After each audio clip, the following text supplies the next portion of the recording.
In the early morning yesterday, the northern towns of Ukraine were under attack from celestial trade. Many houses were damaged. No civilian casualties were confirmed. The Ukraine Foreign Ministry spokesman said at a press conference that celestial trade's usage of space orbital weapons violates the international community's consensus on the peaceful use of space resources and highly condemns celestial trade's behavior. At the same time, it emphasizes that celestial trade's involvement in the situation is a conspiracy between Russia and the militant, and it is an insult to human rights. However, when the media asked the source of funding for the hiring of European military contractors, the Ukrainian diplomatic spokesperson avoided the question based on the grounds of confidentiality, according to a Ukrainian military officer who asked not to be named. When the first time the air raid occurred, they rushed to the target town and found dozens of tungsten rods about 1.5 meters in diameter in the ruins. The rods were worn when entering the atmosphere. The ESA satellite expert stated that if the tungsten rods were dropped from the synchronous orbit, the theoretical speed would have been close to 11 km per second by the time they entered the atmosphere. Now, the town behind me is the traumatic aftermath of space-based weapons. We can clearly see the deep pit in the middle of the road and the damage to the buildings around the pit caused by the aftershock. When Jiang Chen was watching the European reporter, he almost burst out laughing. He didn't believe that those people pegged the destruction of this town on him. Did they not think about investigating beforehand to see how many times the town was bombarded? Other than the Aero Special Forces he saw, he didn't see a soul when he entered the town. What's there to look at? Natasha was drying her hair. She came out of the bathroom wrapped in a bathrobe. When she saw the news, she sneered with disdain. It's all unfounded speculations. The narrative is completely based on the reporters' mouths. When Natasha finished showering, Aisha, with changes of clothes, walked around her and rushed into the washroom.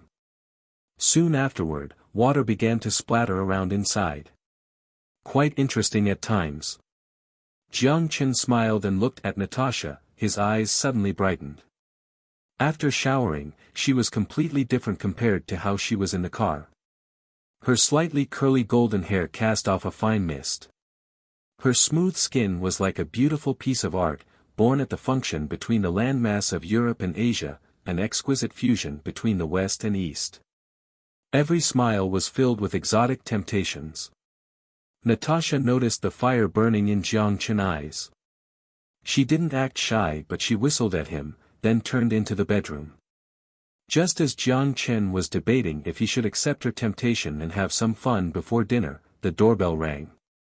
The hotel's waiter pushed in a dining cart with everything from staple foods to dessert.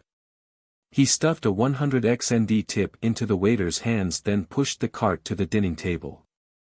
When he was preparing to go wash his hands, he suddenly noticed water was still splattering around in the washroom.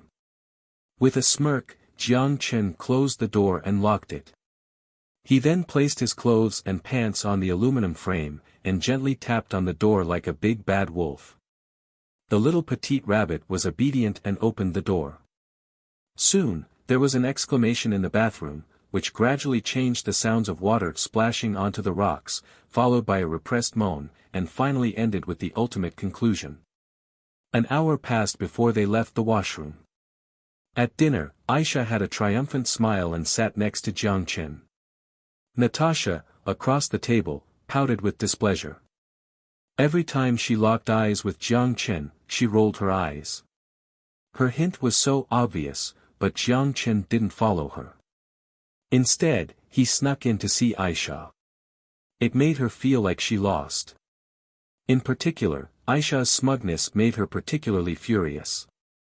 Throughout dinner, she was wondering how to retaliate against this bastard at night. Orbital airborne troops, outer space weapons, staring at the report, Carmen's lips curved up as if he didn't take this problem to heart. At the corner of his desk was a gold-colored apple.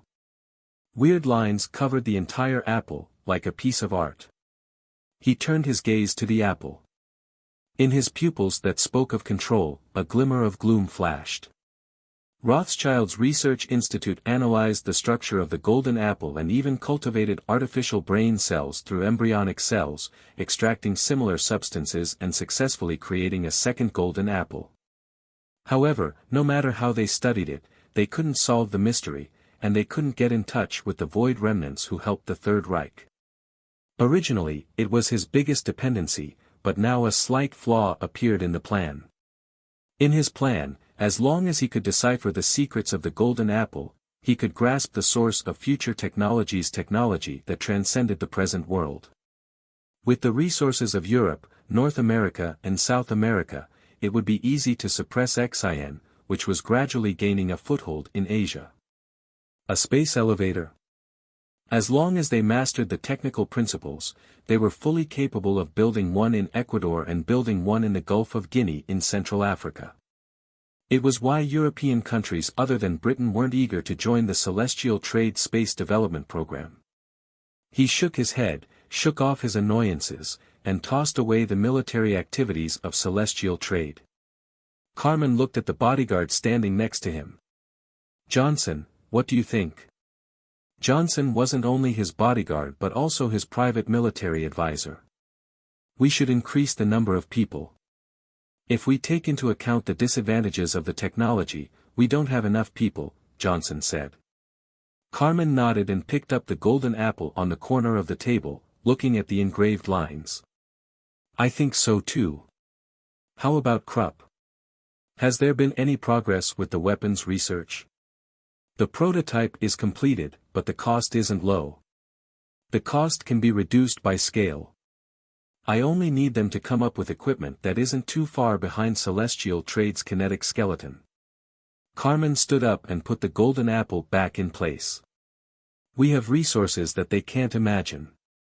My dear Mr. Johnson, do you understand the meaning of my sentence? War is a process of learning from each other, but it requires a certain sacrifice. As long as they're pulled into the civil war then continue to be dragged down by the war, we can always learn from them through reverse engineering." Having said that, Carmen grinned. "When we completely digest their technology, it will be their end." At that moment, the door of the office was suddenly pushed open and Carmen frowned. After looking at the person who entered, his frown eased. He raised his hand to ease up Johnson, then pleasantly spoke to the man. "What's wrong, my friend? What's the rush? Celestial Trade launched an attack on our stronghold in Red Army Village." The man gasped and looked anxiously at Carmen. "Just now, we received a signal of distress from the front lines." "Attacking the Red Army Village?" Carmen frowned. "How many people did they dispatch?" "2 orbital airborne brigades." 2 brigades? That's only around 6,000 people. No, their size is somewhat unique. There are only 2,000 people in an orbital airborne brigade. There was a bitter smile, and his tone was forced. "And now they have completely erased our first line of defense." Boom! Dirts were blown into air, scattering throughout the battlefield like countless brown pines. The whistling tungsten rods sketched white trajectories in the sky. They instantly rained down destruction as if they didn't cost any money. The rods littered the line of defense created by aero mercenaries, crushed the concrete bunker into a million pieces, smashed the pavement into deep pits, and filled the trenches up. With a scream, the horn of the counterattack was blown. The militants in the second formation rushed out from the woods and bunkers following T-72 main battle tanks. They launched an assault. The armor rammed over the rugged bushes, the belt's roar echoed on the ground, and the smoke from the gunfire dyed the sky to a pale white. With the meteors falling from the sky, the militants' infantry stepped over the first line of defense outside the Red Army Village. Behind them were the ruins of a reinforced concrete bunker. On the concrete bunker, there was a daunting fracture. The cement shattered like glass and the steel skeleton used as the supporting structure was broken into several sections. As for the soldiers and mercenaries, not a single corpse was intact. There was no back-and-forth fight, only sporadic exchanges of fire. The torn defense line was like a collapsed dam, there was no coming back. The damage of space-based weapons was not only reflected in the damage to structures and weapons but also in the enemy's mental fortitude. The real warrior might not be afraid of bullets from their enemy, but against a disaster that struck without warning, the fragility of all people was the same. The Ukrainian army and Aero mercenaries were forced into the urban area after the start of the war. The two orbital airborne brigades led the offense. The soldiers armed to the teeth rode in assault vehicles. After entering the city, they released the Hummingbird drones equipped and engaged in crossfire with the elite soldiers of Aero. The soldiers on both sides were fueled by blood. The smoke of war filled the streets. With the roars of tanks, the militants and celestial trade pierced the urban area from three directions. In a building, several Aero mercenaries hid inside. Don't panic. They don't dare to use that stuff in the city. Keep an eye on your position. An Aero veteran who had participated in the Civil War of Madagascar stared out the window. His eyes were filled with fear, but he didn't pass this fear to the comrades behind him. God, with a cry, a soldier holding a rifle drew a cross on his chest. Others anxiously squatted under the windowsill. They knew the enemy was in front of them, but their hands and feet couldn't stop twitching. They're attacking in this direction. The idiots, get ready to fight. Listen to me, count on 3, we will. He didn't get an opportunity to finish before the building collapsed into ruins like broken tofu. It buried his comrades and him. His last remaining piece of consciousness only heard the order to charge. Just now, Celestial Trade unleashed a second round of tungsten rods against Aero positions and precisely destroyed the strongholds of Aero through terminal guidance, clearing the way for the advancing troops. The battle on the ground was still in a stalemate, but the outcome of the air battle was already decided. MiG-29's machine guns roared in the air, but against the high-speed Aurora 20, it could only be on the receiving end of the attack. Although only 4 Aurora 20s were deployed at the frontline base, it was more than enough to destroy the third-generation jet's defensive formation. Unless NATO wanted to risk angering Russia by establishing a no-fly zone in Ukraine, or sending F-35S and F-22S with a high risk of battle damage, Ukraine had already lost air superiority. Jiang Chen knew very well that this war would last for a long time, but he had no plan to drag it on. The longer it went, the less favorable for celestial trade with a long supply line. If Aero received a continued stream of troops from refugees, then there would be no purpose for dragging on the war. When the 2 airborne brigades completed deployment and the frontline base was established, the first batch of war supplies was transported to Donetsk by air and rail. Then the command center of Celestial Trade launched a counterattack with the code name Lightning. As for those tungsten rods, it was an option outside the plan. Because of the unexpected suppression ability demonstrated in the rescue of Natasha, the previously ignored weapon was used as one of the means of attacking from outer space. Last night, Aisha, who was already satisfied, left some time for the parting couple. Natasha had to go back to Moscow, and because of the nature of her work, she had to spend some time in the observation period after she was dismissed. However, considering the scope of her espionage and the cooperation between Russia and Celestial Trade on the Kane issue, this observation period shouldn't last too long. A month to half a year at most. During this time, she would be unable to leave Moscow and naturally wouldn't be able to see Jiang Chen. It was precisely because of this that Natasha was particularly passionate.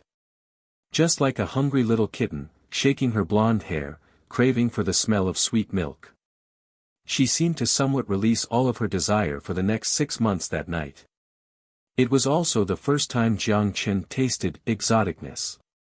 He gained a strong understanding of the definition, massive. He was in a half-drunken state when they shared their first time with hardly any memory of it. To make up for the last time, Natasha used her pair of 36D weapons to leave a memorable impression on Jiang Chen. At the Voronezh airport, Natasha kissed Jiang Chen and looked at his eyes deeply. The plane's about to take off, Aisha whispered as she looked at the table. Goodbye. Without too many words, after kissing Natasha, Jiang Chen said goodbye and headed to the Gulfstream G650. Their parting words were already said, and it would be too melodramatic to say them again.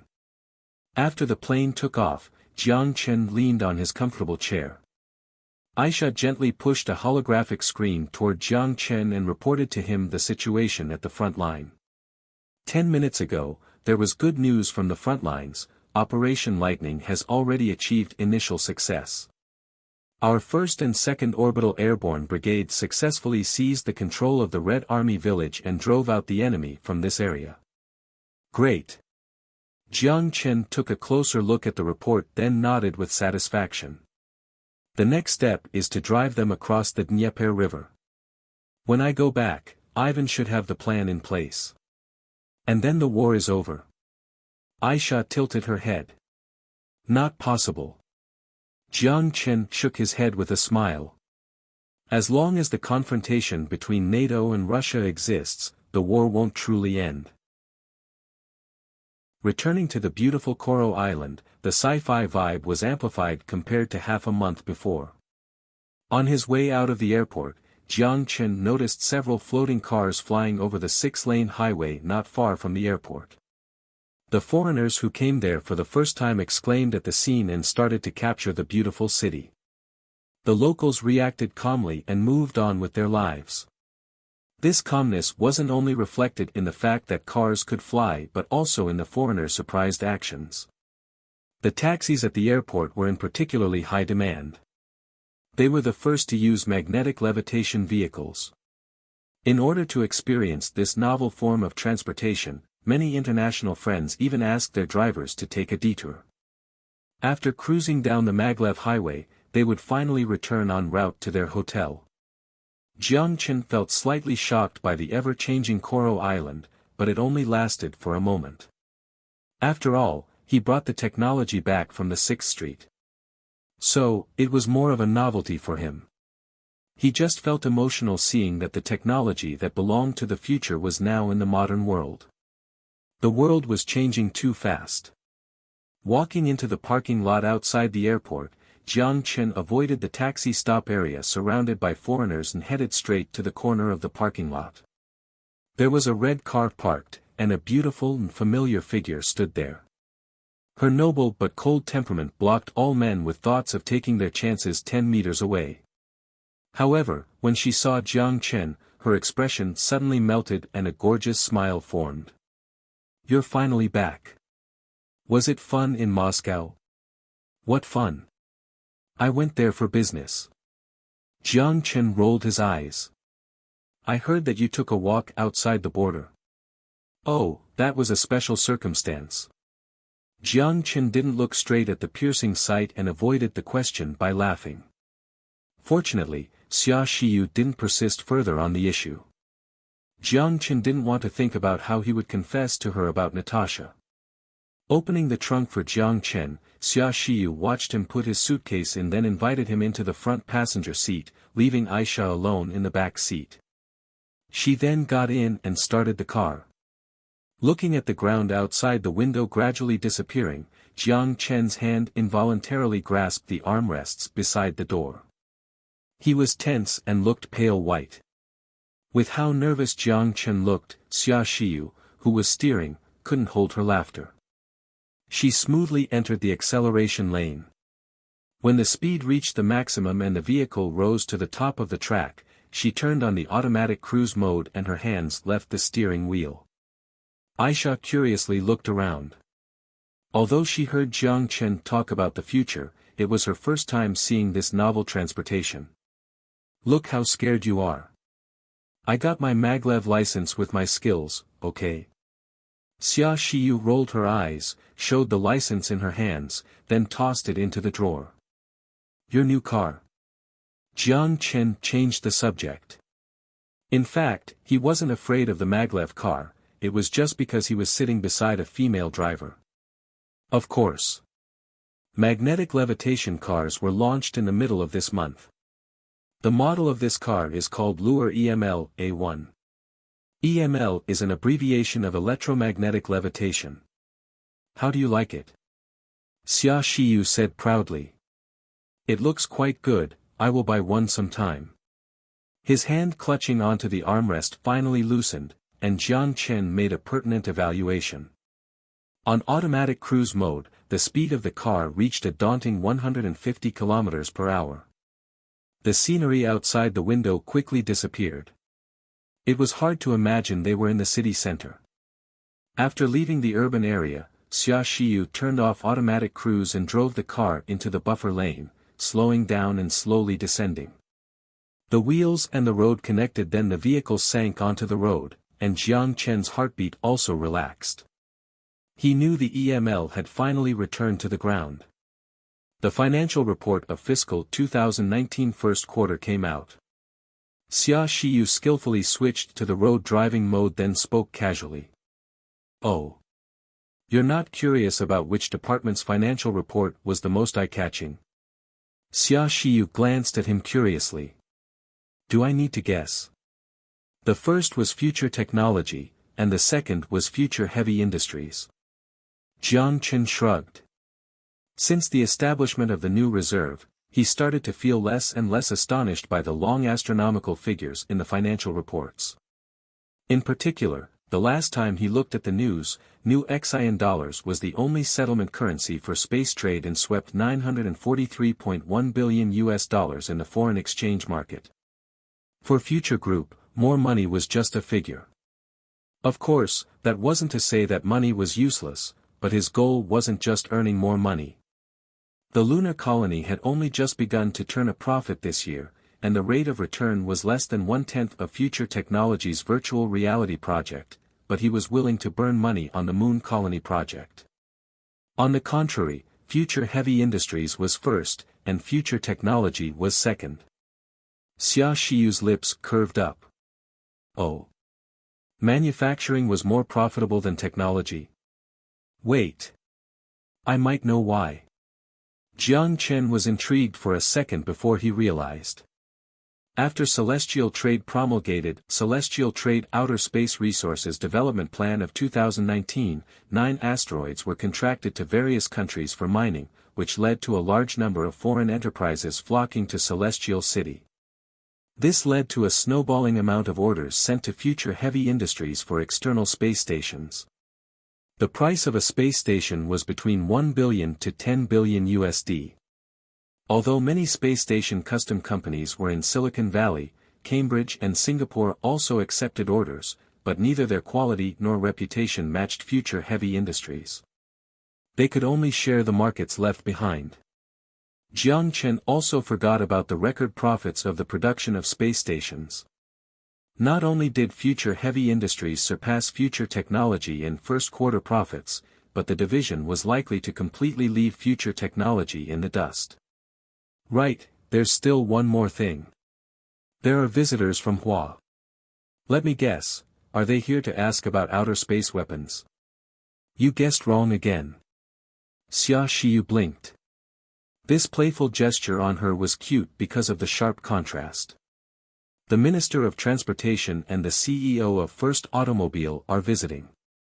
Oh. Are they interested in magnetic levitation vehicles? Jiang Chen showed interest. They heard about the concept of magnetic levitation vehicles and three-dimensional traffic. Xia Shiyu, proud of the fact, continued. Especially after learning that magnetic levitation vehicles can effectively alleviate urban traffic congestion. As early as the beginning of March, funded by Lure Motors, XIN State Construction Company carried out magnetic levitation modifications on the two-way 6-lane highway from the airport through the city center to the port. Using construction vehicles equipped with a pile driver at the front, the prismatic magnetic generating devices were driven under the road, and the cement was recast and paved with asphalt. Almost in the same month, Lure Motors introduced a magnetic levitation model of a new generation of pure electric vehicles.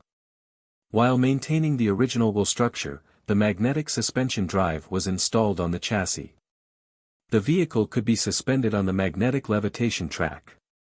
After exchanging opinions with Lure Motors, XIN Transportation Bureau issued the corresponding interim regulations on magnetic levitation traffic management, tentatively designating the area between 4.5 and 20 meters above the road as a special zone for maglev vehicles. No flying devices were permitted to pass. Based on different speeds, 5 different tracks with different heights were delineated. The first track was a buffer track with a height of 5 meters and a speed limit of less than 10 kilometers, equivalent to the speed of a normal motor vehicle in the first gear. The speed of 60 kilometers per hour was limited to the track 8 meters high, and the speed of 80 kilometers per hour was limited to an 11-meter high track. The speed of 100 kilometers was the maximum speed for manual driving and was located on a track 14 meters high. As for the 17-meter high track, the automatic cruising track was fixed at a speed of 200 kilometers per hour. Maglev vehicles were faster and safer than conventional vehicles. Vehicles driving at the same height were equal in speed, so there was no problem with collisions or rear-end collisions. When entering the top track, maglev vehicles entered automatic cruise mode with the speed locked at 150 kilometers an hour. After setting the route, artificial intelligence replaced the driver to complete driving tasks. As for the adjustments in the details of overpasses, acceleration, parking, traffic lights, changing tracks, and driver's licenses, there were also relevant regulations in new traffic management. A total of 100,000 words partially detailed all the problems. At this point, Xian's traffic had officially leaped to the three-dimensional traffic era. From now on, Koro City would gradually complete the magnetic levitation transformation of every road in the urban area. By then, with a magnetic levitation car, it would be possible to enjoy the speed of the highway despite being in the heart of the city. Even if the population density doubled, there would be no need to worry about traffic jams. Koro City would still require a period to popularize the magnetic levitation vehicles, while Penglai City already fully promoted this technology. As early as the completion of the city, the magnetic levitation track was embedded under the urban traffic network. With the introduction of the interim regulations on magnetic levitation traffic management and the release of the Lure EML model, this novel transportation vehicle was popularized in the city on the sea. However, this innovative vehicle did not receive the attention that it deserved in the international community. The reason for this was mainly because the concept of the magnetic levitation wasn't a novel concept. What's more, Lure EML's release just happened to be in the midst of a conflict between two private military contractors in Ukraine. Celestial Trade even revealed 2 lethal weapons, outer space weapons and orbital airborne troops. This series of moves snatched headlines from Lure Motor and attention from the international community, causing the innovative technology to not receive the recognition it deserved. However, from the number of views of the vehicle from major social media sites, people were quite interested in the transportation vehicle that could fly on the road. The citizens of UA, known as the country constantly behind the wheel, immediately headed to Lure stores to demand a release date of the new Lure EML, which made the store managers quite dumbfounded. They obviously didn't understand the maglev car only worked on roads specifically designed for this purpose.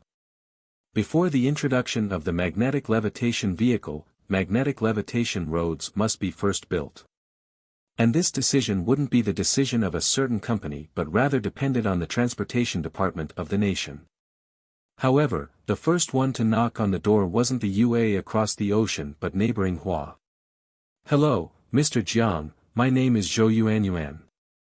This is Guo Maolin, General Manager Guo, nice to meet you, Mr. Jiang." Manager Guo smiled and shook Jiang Chen's hand with great enthusiasm. "I have long heard of Mr. Jiang's profound reputation." "That's flattering." Jiang Chen modestly arched his hand, but he felt great about the comment. After some small talk, Jiang Chen invited the two to sit. The office assistant poured tea for the three then left the office. Minister Zhou perhaps knew about Jiang Chen's temper. He took a sip of the tea and without being indirect, he mentioned the purpose of his visit. "I'll be honest. After seeing the magnetic levitation cars in Koro City and Penglai City, I was quite astonished. A concept that originally belonged in films has now become reality bit by bit because of your work. Minister Zhou smiled kindly. I'll be straightforward. Is Mr. Jiang interested in the Hua market? Mr. Zhou wants to bring magnetic levitation cars to Hua. Exactly. Minister Zhou nodded seriously and said with a smile, this magnetic levitation car is an amazing invention tailored for major metropolitans like Wanghai. If cars can be suspended in the air without any safety issue, then we don't have to put restrictions and only use temporary solutions. I understand what you mean.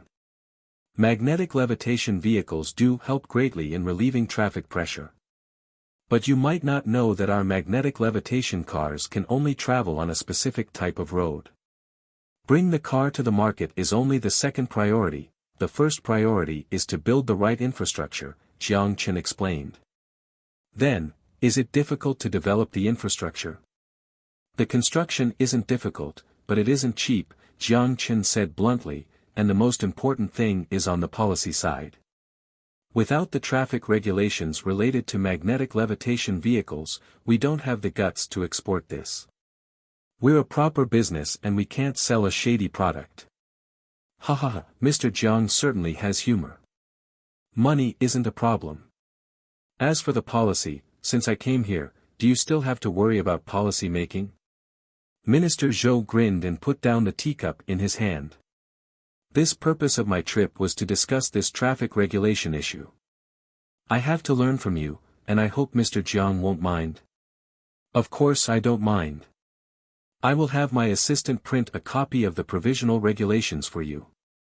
Jiang Chen smiled. Thank you, thank you. Right, the next issue is for you business people. Rest assured about the policy side, this has already been discussed by the Central Committee. If we can reach an agreement, this will benefit the country and the people. I would like to thank Mr. Jiang on behalf of the people. Minister Zhou said, then looked at Manager Guo before he handed the conversation to him. Little Guo, why don't you chat with Mr. Jiang? First Motor was a deputy ministry-level organization and was under the supervision of the State-Owned Assets Supervision and Administration Commission. However, the deputy minister referred to the chairman directly appointed by the state, not the general manager in charge of business operations. As for the general manager, there was generally no administrative level associated with the position, but the power was equivalent to a department level. Right now, both men sitting across from Jiang Chen were senior officials of the Hua Republic.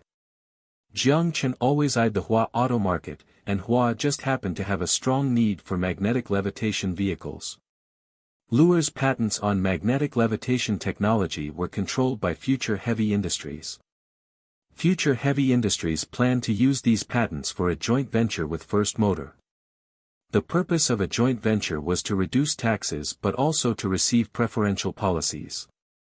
In contrast, the magnetic levitation vehicles would only be sold in Hua, so it wouldn't take market shares away from other Asian markets.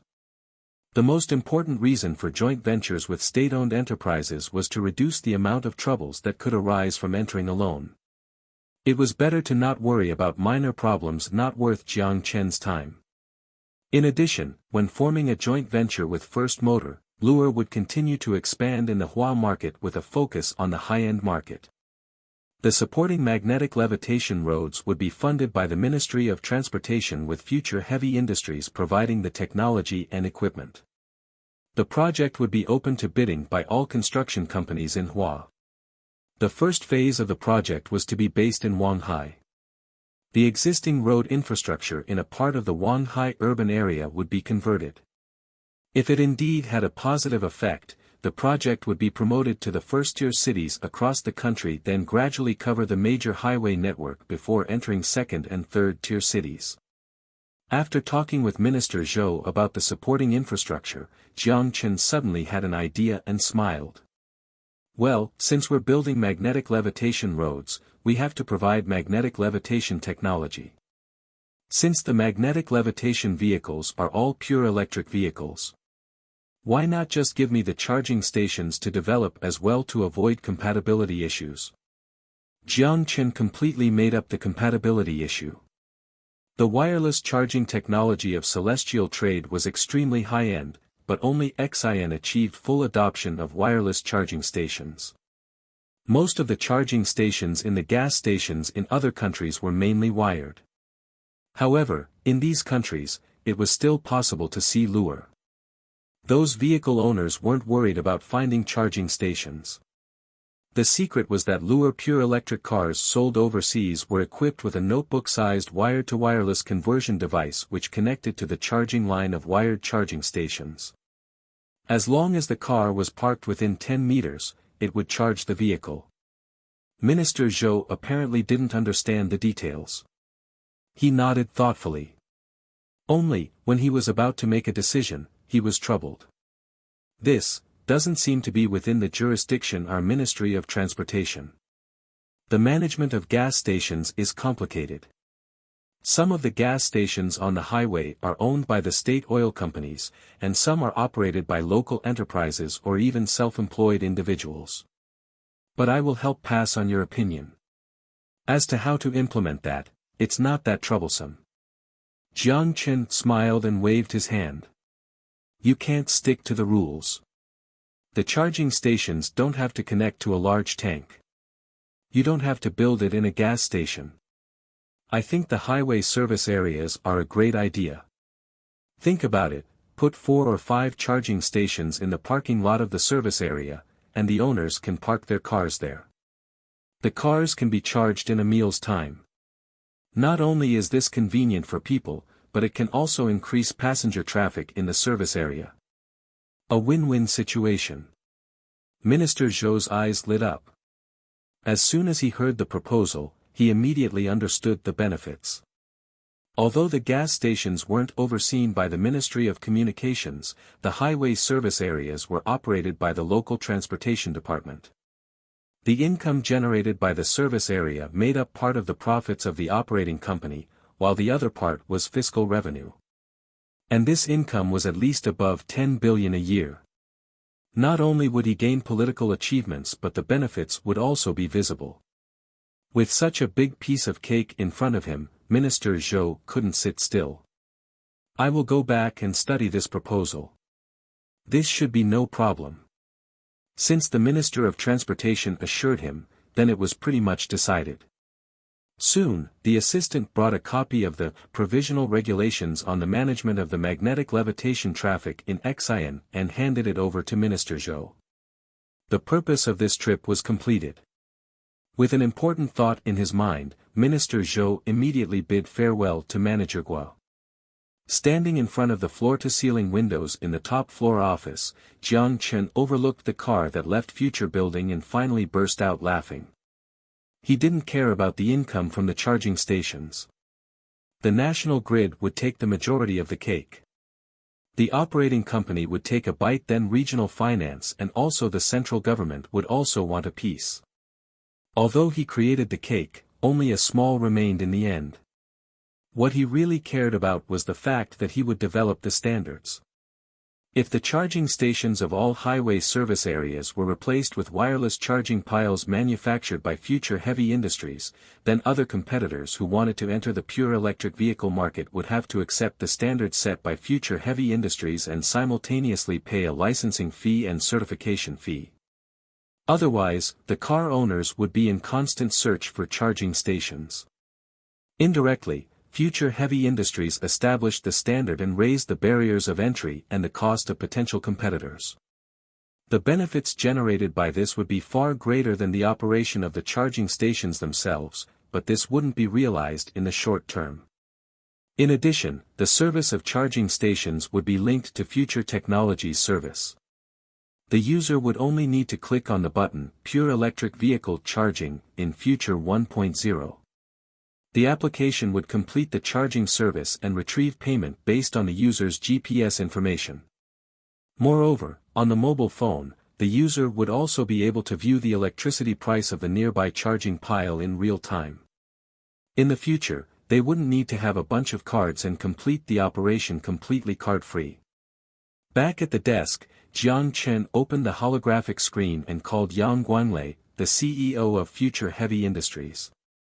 He informed him of the cooperation with First Motor and the necessity to expand the production line of wireless charging stations.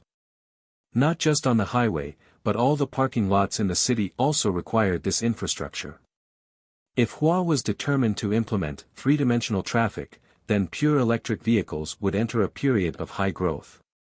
After hanging up the phone, Jiang Chen sank into the chair and stretched his body.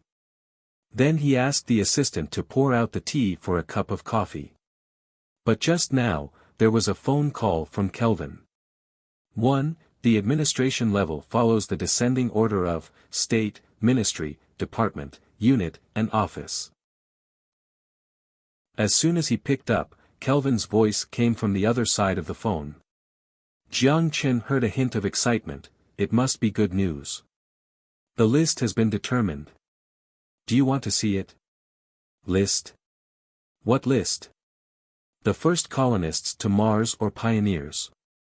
The equipment needed to colonize Mars was completed last month, and the list of colonists was finally finalized.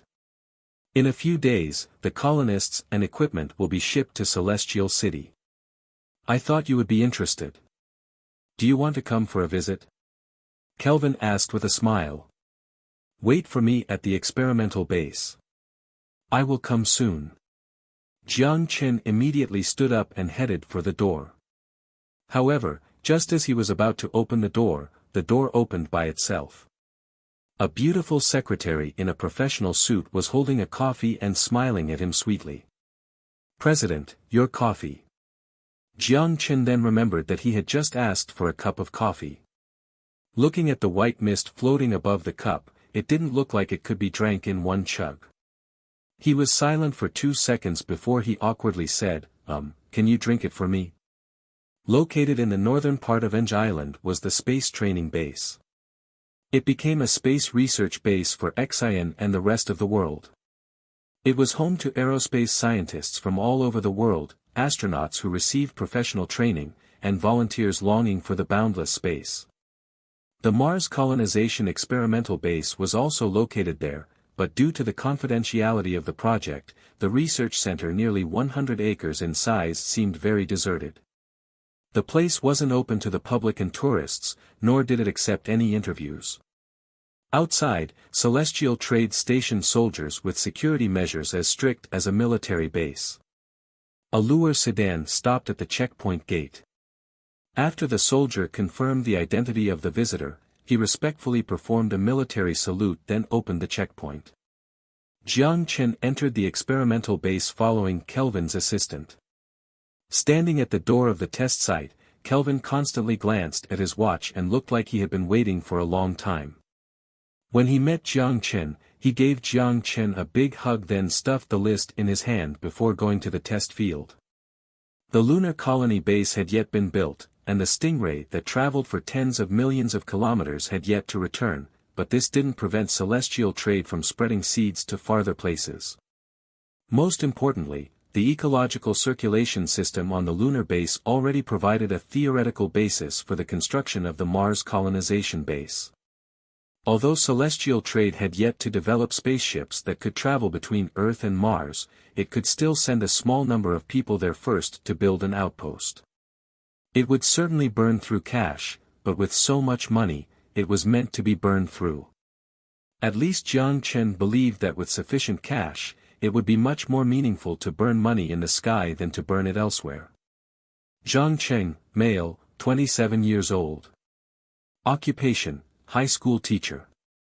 Chen Huayu, female, 28 years old. Occupation, surgeon. Duncan Fabio, male, 31. Occupation, aerospace technical engineer, astrophysics expert. Christina Michelle, female, 27 years old. Occupation, artist. A total of 20 people was included in the list from different countries. They stood out from the 10,000 volunteers and were selected as pioneers of Mars to establish an outpost. Interesting. There's even a football player. Is there a football field on Mars? Looking at the personal information of the colonists on the list, Jiang Chen followed Kelvin and visited the equipment displayed on the experimental base. Normally, the colonists also trained there. But now, they were enjoying their last holiday on Earth and bidding farewell to their loved ones on Earth. In order to understand the adaptability and psychological pressure of people with different occupations in the Mars environment, we considered sending professionals in non-technical fields when selecting colonists. This is part of the experiment. A part of the colonial plan. Look here, this is the colonial unit, the center of the future Mars colony, and the center of the ecological recycling device of the entire colony. Its shape is quite unique, isn't it? Kelvin grinned, revealing his white teeth. Looks like a sewage treatment plant. Looking at the rows of pipelines on the surface and the hexagonal egg-shaped main structure, Jiang Chen was fascinated. Well, your perspective is quite unique. Let's continue. This is a small nuclear fusion generator. The Mars atmosphere is thin and there's no protection from the magnetic field. Although the content of helium-3 in the soil isn't as rich as the soil on the Moon, it's still possible to find helium-3 rich areas. The only issue is deuterium, we have to send it from Earth. It seems that we must quickly find a solution to the problem of the third generation of nuclear fusion. If the nuclear fusion energy only consumes helium-3, the burden on the lunar colony will also be alleviated. Research needs time, but I think this shouldn't be a long-standing problem, Jiang Chen said reluctantly. The third generation of nuclear fusion was already the main research project of Camp 27 in the Apocalypse, but there was little progress. It was only in scientific research in which he couldn't arrange a fixed timetable. Maybe after he woke up tomorrow, they would have a breakthrough in the research. Or maybe it would be like the warp drive, where research progress was completely stagnated.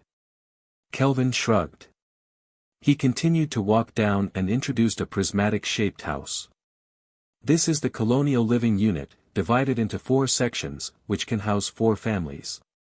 They are connected through pipes and will eventually be connected to the colonial unit. This is... Jiang Chen turned his eyes to the rear of the living unit, which was a device shaped like an aquarium fish tank. Through the translucent outer wall, he could see a row of thin round tubes. The tubes were covered with thick moss and soaked in the culture solution. This is a fungus culture room. A confident smile appeared on Kelvin's face. Growing mushrooms? That's not the case. Kelvin laughed and went up to pat the giant fish tank covered with moss. Special strains of fungus are being bred that can survive in high carbon dioxide concentration and low gravity situations. Through photosynthesis, the carbon dioxide in the air is converted into organic matter, and oxygen is generated at the same time. This can be used in conjunction with the organic converter. I drank the nutrient supply, and the taste isn't bad. You'll get sick of it after a few days. Jiang Chen made fun of Kelvin while examining this device. But then a doubt entered his mind. I remember that photosynthesis requires an extensive amount of water. Is there ice on Mars? There's liquid water, but it's very scarce, mostly permeated in the soil. It has a very high salinity, just like brine. But fortunately, we have the means to turn it into pure water. By analyzing the rock formation and the terrain, we will select the landing site in a lake sedimentary area. Then we have to talk about this equipment. Kelvin walked in front of a standing long cylindrical tube and patted the silver surface. This is a centrifugal pump. While this isn't anything high-tech, it will absolutely be useful on Mars. Even the closest calculated distance from Mars to Earth was hundreds of times the distance between Earth and Moon. A distance that would even take light 3 minutes to travel. Under the current technical conditions, it was unrealistic to establish a supply line to and from the Mars colony in Celestial City. At present, the research plan developed by the Aerospace Research Institute in the Apocalypse was to design an engine capable of making return trips between Mars and Earth. The engine must accelerate a 1,000,000-ton transport ship to escape velocity 60,000 km per hour, so the duration of the trip would be between a week to half a month. Although the technical barriers were overcome long before the war, no engine drawings were available for reference. So the engine must be redesigned based on the technologies of their predecessors. Jiang Chen felt this was the greatest misfortune. The Zhenghe space colonization ship could accelerate to 1/10 of the speed of light. However, the researchers involved in the design of the engine were invaluably talented and definitely didn't stay on the wasteland. Since establishing a supply line was impossible for the time being, it meant that the colony on Mars must be self-sufficient. It must have a higher resource utilization efficiency than the lunar base, and the production cost of its equipment reflected the challenge. At the end of the tour, Kelvin gave Jiang Chen a number. The cost of the entire facility totaled 25 billion XND, and 90% of the structure must be manufactured through industrial 3D printers. It only took 20 people to burn off the market value of his public company, which made even Jiang Chen feel the pain. On the first Friday after his return to Xi'an, it was time to launch the Mars colonization plan. On top of the offshore platform of Celestial City, Jiang Chen sent 20 colonists to the space elevator. After shaking hands with them, they were personally presented with commemorative medals in recognition of their contributions and sacrifices for the space industry. Upon arrival in Celestial City, they would receive a week of training. At the end of the training, they would board the ship and sail to Mars tens of millions of kilometers away. For now, it was a one-way ticket. In the next few years or even a dozen years, they would spend their lives on the barren Mars. At least until return flights were possible, they wouldn't be able to see their loved ones even once. The scenes of parting were touching. All the people present were in tears, witnessing the families of the heroes and heroes saying goodbye. Media from all over the world recorded this historic moment and spread the news to every corner of the global community. The responses from NASA and SpaceX were quite calm after celestial trade beat them to a completely manned mission to Mars. They had fully prepared for this day since the completion of the space elevator. SpaceX silently cancelled their Mars mission originally scheduled to start in 2020 and focused on adjusting its business focus to the development of asteroid resources. However, all this had nothing to do with Jiang Chen. Regardless of whether SpaceX adjusted its business strategy, he never considered them a competitor in the space race. As for the reactions of the UA and Hua, he also hadn't considered them too much. After end of the ceremony, Jiang Chen cleared all of his plans and spent his weekend leisurely. He woke up naturally in the morning, spent the afternoon surfing or just lay on the private beach sunbathing.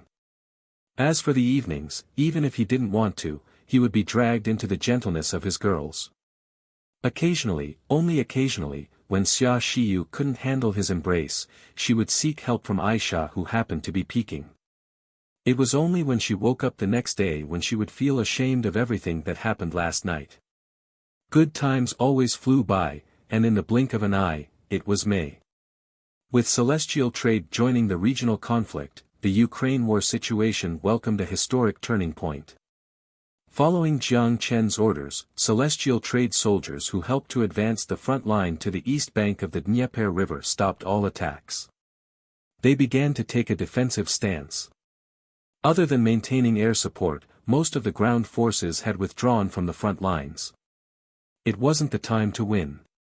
NATO wouldn't allow Ukraine to fall to the east, and Jiang Chen didn't like the idea of satisfying the polar bear at once. However, he couldn't be too obvious with his reluctance. After all, his employer paid money.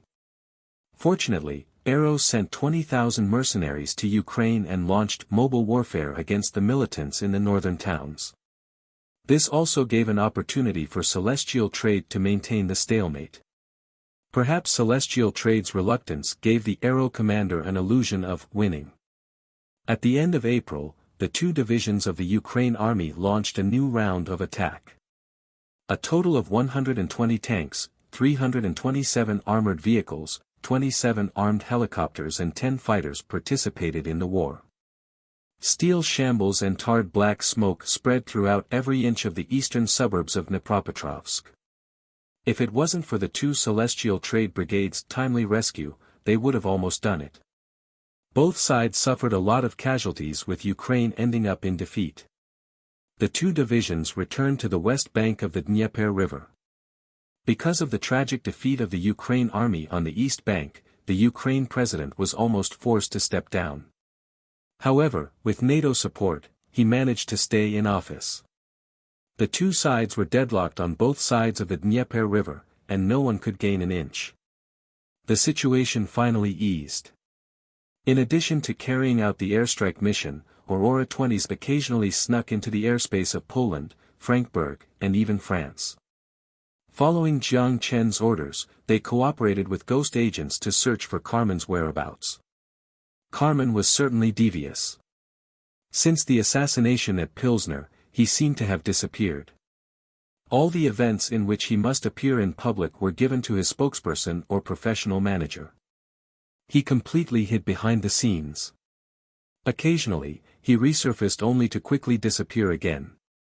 Even with the help of high-tech investigative means, it was difficult to pin a person's whereabouts in massive Europe. What's more, with the strong grasp of Freemasonry inside its home base, the organization's power integrated and was entrenched into every aspect of the continent. If Carmen didn't want to reveal himself, the possibility of catching him was almost zero. Ghost agents operating in Europe previously captured traces of Carmen's activities in Switzerland and Finland, but when they arrived, he had long escaped. But it wasn't like they gained nothing. On the morning of May 4, Monica Geller, who returned from Europe to Koro Island, brought two interesting pieces of news to Jiang Chen. Earth time, May 4, 1 inch. The vast space tens of millions of kilometers away from Earth, a spacecraft traveled at a constant speed. In this spacecraft without any apparent trace of life, a young man lay inside. He wore a respirator and lay quietly in the hibernation chamber. His bodily functions seemed to have completely stopped. The entire hibernation chamber was attached to the cockpit.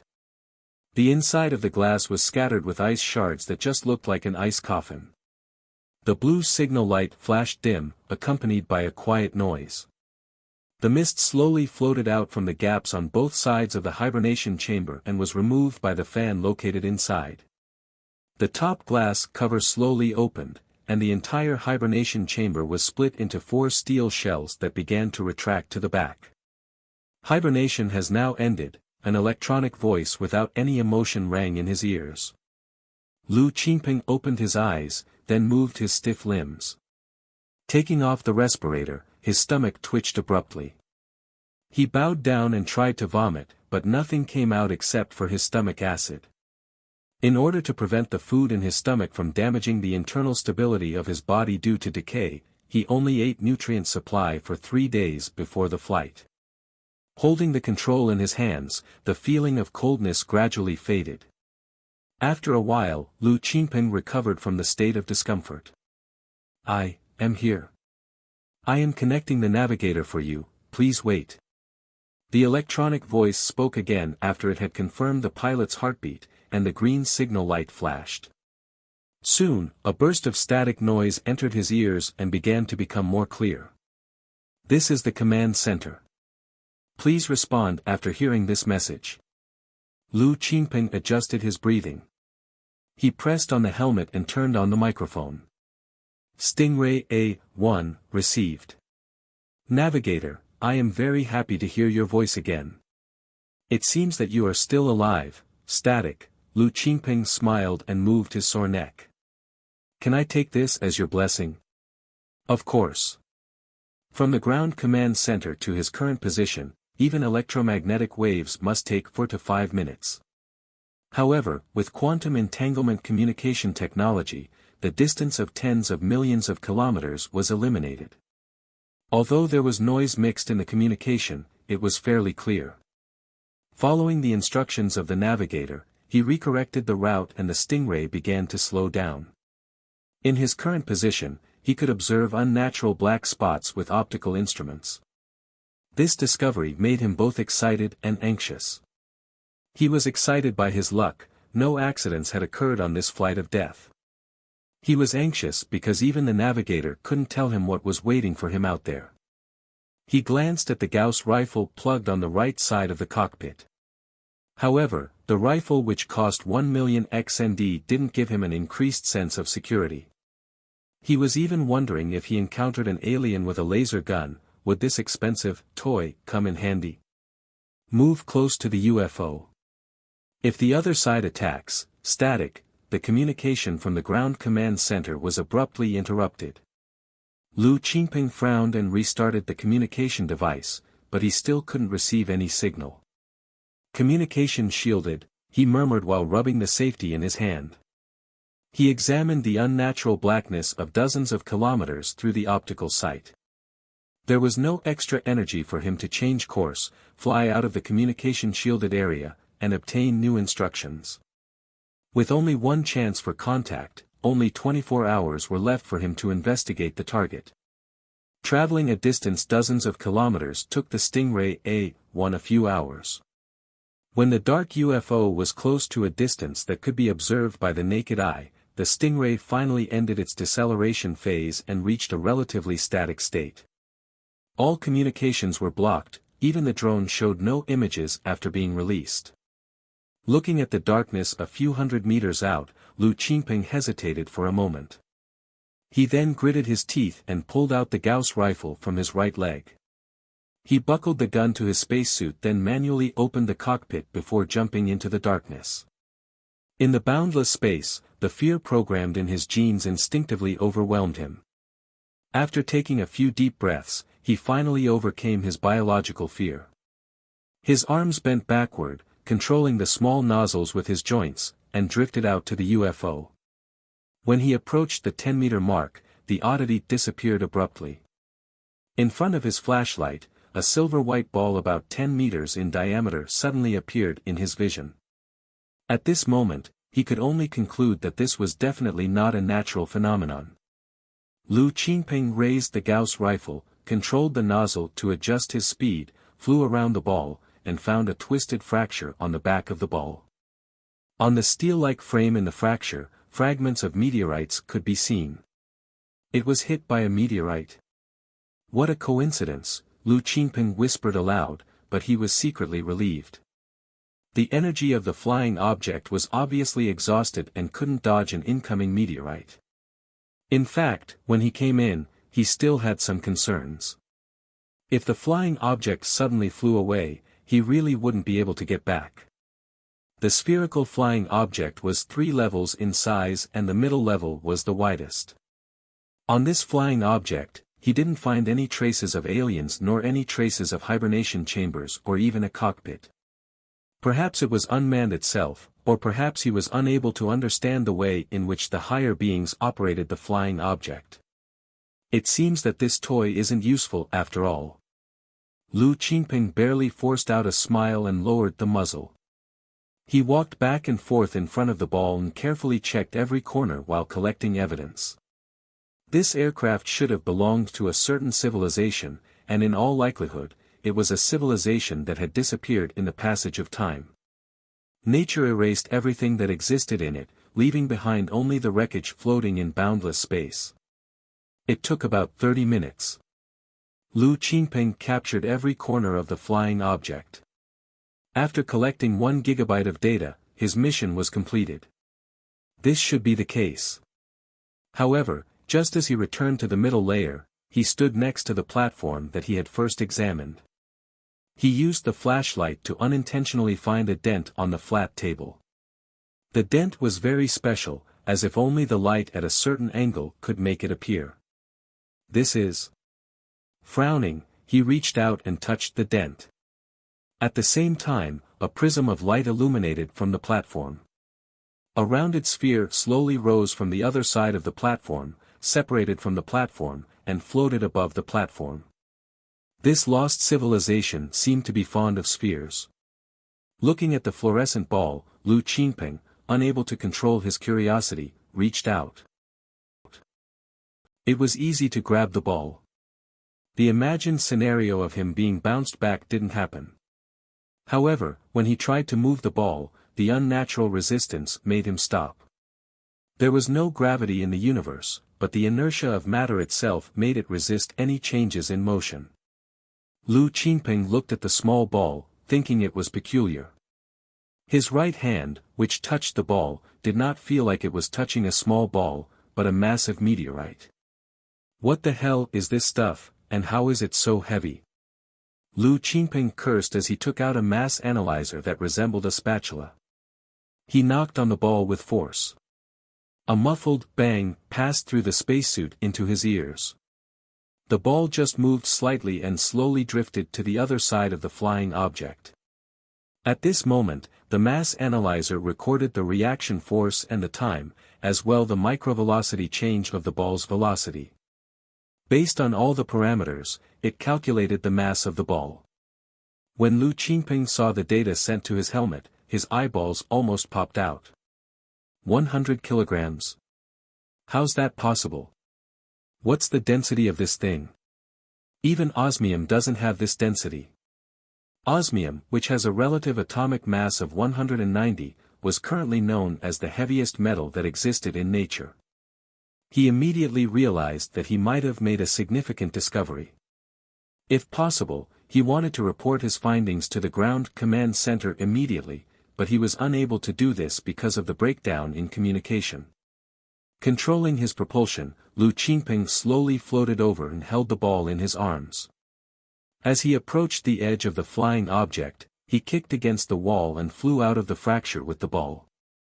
Carefully avoiding the sharp metal frames, he returned to the empty space. He opened the markers in his helmet and locked on the Stingray. Then he adjusted the output power of the nozzles to the maximum and pushed forward the ball weighing more than 100 kilograms. With an extra 100 kilograms hanging on his body, he was afraid that the nitrogen in his spacesuit wouldn't be enough to brake, so Lu Qingping flew slowly. His previous trip that only took him 15 minutes now took him over an hour to complete. The ball was placed in the cockpit of the Stingray and he carefully fixed it in the compartment behind the seat. He immediately opened the navigator and established the return trip according to the data previously calculated by the quantum computer. However, at that moment, the red signal light flashed on the operation interface. Warning, mass parameters are changed. Insufficient energy to enter return orbit. Please reduce the load inside the spaceship and restart the navigation system. Lu Qingping's heart sank to the bottom. He almost forgot the immense mass of the ball. 100 kilograms was already equivalent to the mass of one adult.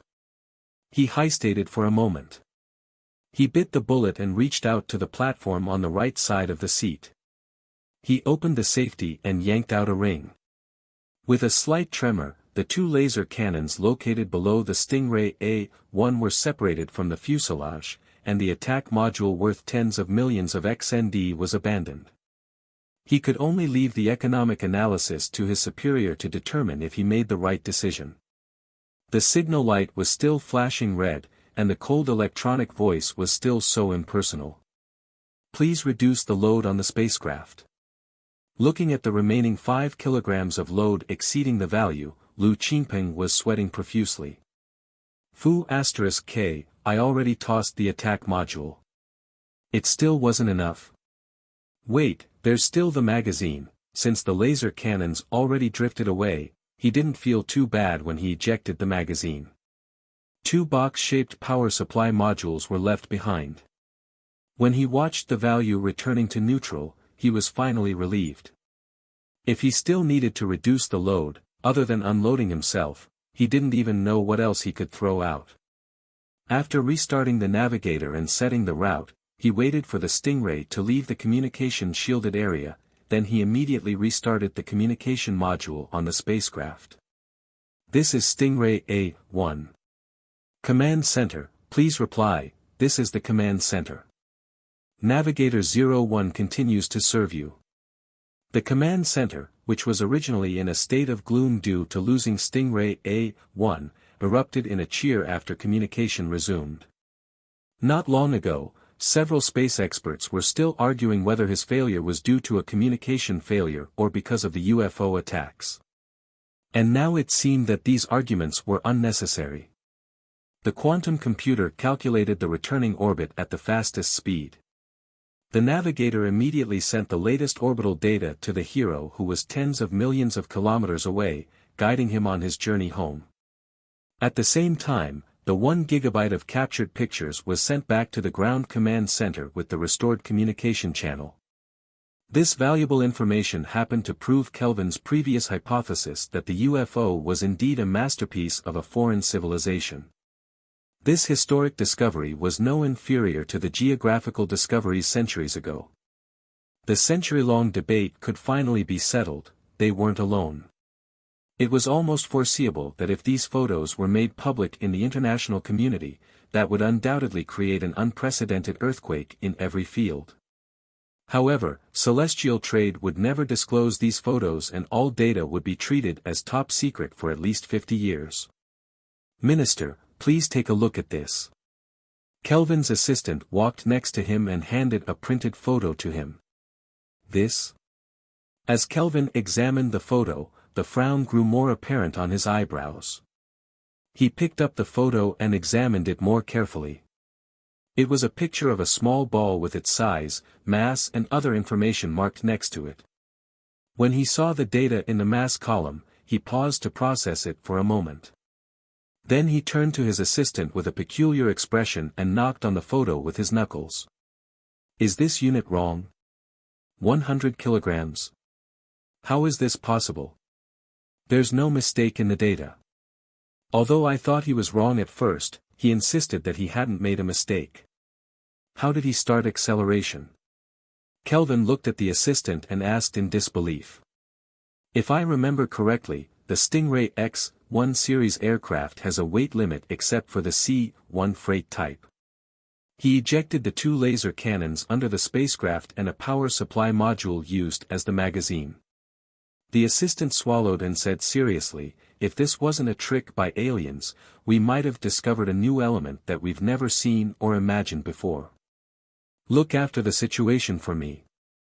I have to make a call." Kelvin clearly also realized this. He gave the command to his assistant, then walked to the door hastily. While walking, he clicked twice on his wrist. The call was to Jiang Chen's office. On the morning of May 4th, Jiang Chen met Ms. Monica at the top-floor office of Future Building. Although she was also in a black long skirt, compared to their last meeting, she was so much thinner that her high cheekbones were even more visible. It was evident that she had been under high stress which took a toll on her physically and emotionally. Jiang Chen asked the assistant to change the coffee into hot cocoa. Monica smiled and nodded to show her appreciation for the boss' kindness. Holding the hot cocoa in her hand, she cleared her thoughts and began to report on her work. "Carmen is still missing. We've tracked evidence of his whereabouts in the estates of Switzerland, Finland and other places, but we didn't encounter him. However, when tracing his whereabouts, we intercepted a letter to the Krupp headquarters, which revealed very interesting information. 2 inches this letter. There are still people who don't know how to use email in the 21st century." Picking up the envelope that was already open on the desk, Jiang Chen grinned. "What do these numbers mean?" "A special password." Monica nodded.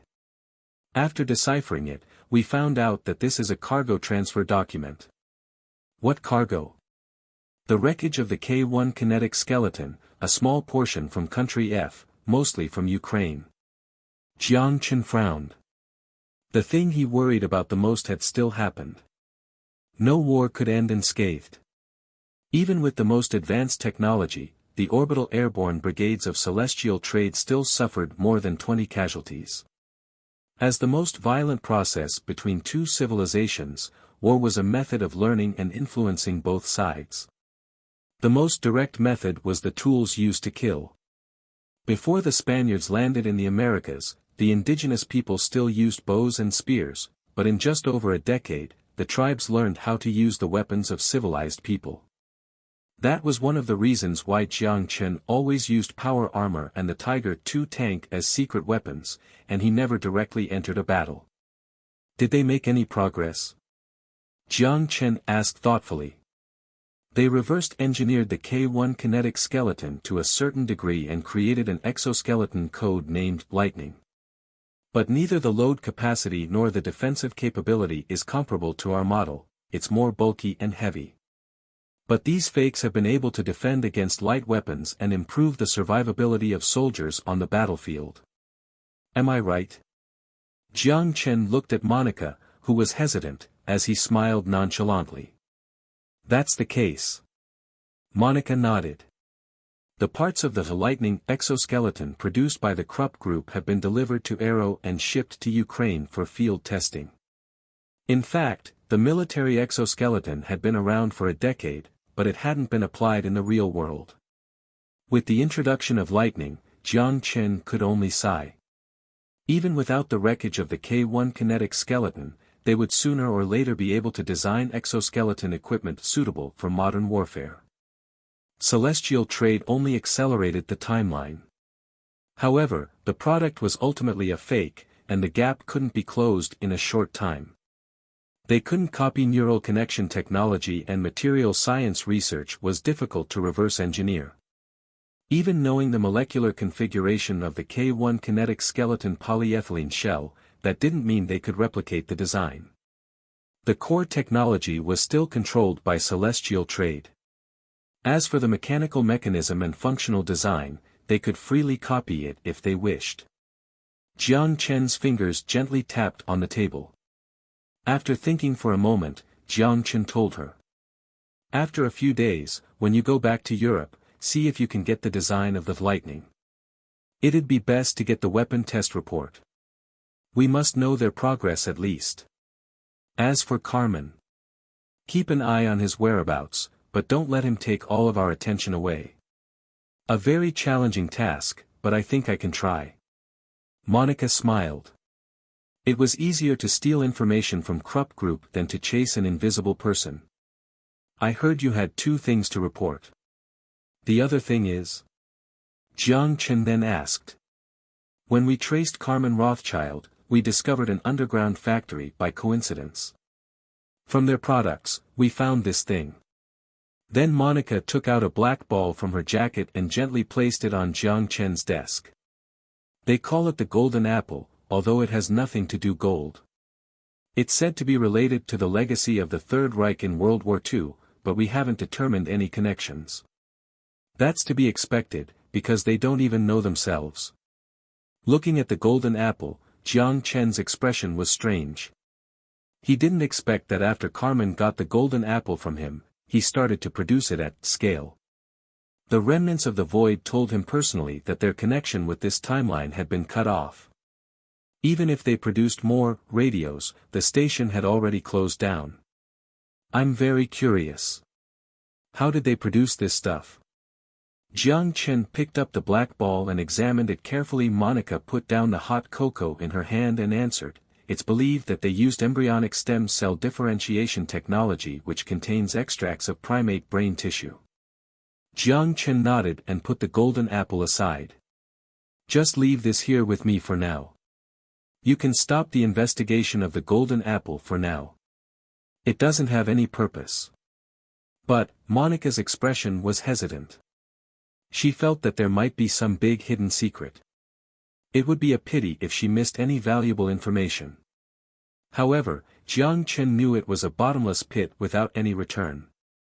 Do as I say, Jiang Chen ordered. Yes. Monica bowed her head. After knocking on the door, the assistant walked in and took away the coffee cup. When she asked if Monica would like another hot cocoa, Monica declined. She had reported all her work and she still need to report to her boss, Aisha, on New Moon Island. Jiang Chen entered deep thought as he watched Monica leave. The EU integration movement was in full swing, and Carmen's whereabouts were still unknown. He couldn't think of an idea that could track a person's coordinates, even in the apocalypse. Just then, Kelvin's call interrupted his thoughts again. After picking up, a smile finally formed on his face. After listening to one piece of bad news and one not-so-bad news, one piece of good news had finally arrived. The Stingray A-1 sent to the UFO a month ago successfully entered return orbit.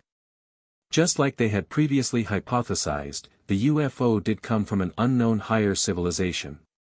It was good news because, according to the astronauts who performed the mission, the UFO turned out to be wreckage or relic abandoned for many years. And the most exciting thing was that he also brought back something interesting from that flying object. Let me guess, you are Lin Yi. The girl shook her head. Her big, curious eyes blinked with innocence as she looked straight at Jiang Chen.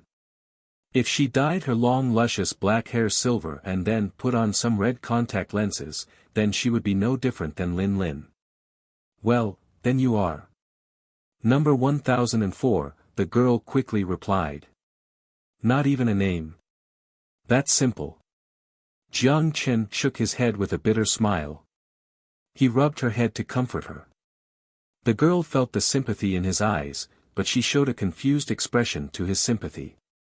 Clearly, she did not understand the reason for his sympathy, or that she did not think that being nameless was worthy of sympathy. Do you want a name? Jiang Chen looked into her eyes. The girl shook her head and then suddenly raised her head, as if she had received some kind of signal, and ran away. Jiang Chen looked at the direction number 1004 ran to, then he stood up straight and looked at the newly built research institute in his backyard 10 days ago. The institute was completed, and Lin Lin's sisters had already moved in. Because she was very pleased with the design of the institute, Lin Lin took the largest laboratory as her own and then moved the experimental equipment piled up in her room there. She finally made space in her bedroom. To make it easier for Lin Lin, the construction party created a small door that could access the research institute from the mansion based on the request of Jiang Chen. Other than Lin Lin, who used the door every day, her sisters occasionally slipped into the backyard of the mansion to stare at the flowers and plants. As for why Jiang Chen was standing there, the story began 2 days ago. The clock turned back to 2 days ago, May 4th. Kelvin called from the ground command center and reported some good news to him. The Stingray A-1 tasked with the UFO investigation successfully returned. It did not find signs of life on the flying object and brought back a sample. Although the sample had not been delivered, the relevant data was transmitted to the ground command center. However, many experts and scientists were puzzled by the fact that the density of the sample reached an astounding 2,985 grams per cubic centimeter. Intuition told Jiang Chen that it was something incredible. In fact, it was not even intuition. Hawking, who participated in the research project of extraterrestrial civilization, directly told him that this discovery was likely to completely change the perception of matter in modern physics. There was no single element that could form a substance with such high density while still being stable. Since modern science could not explain it, Jiang Chen immediately sought help from the future. After Kelvin organized all the data, Jiang Chen returned to the apocalypse.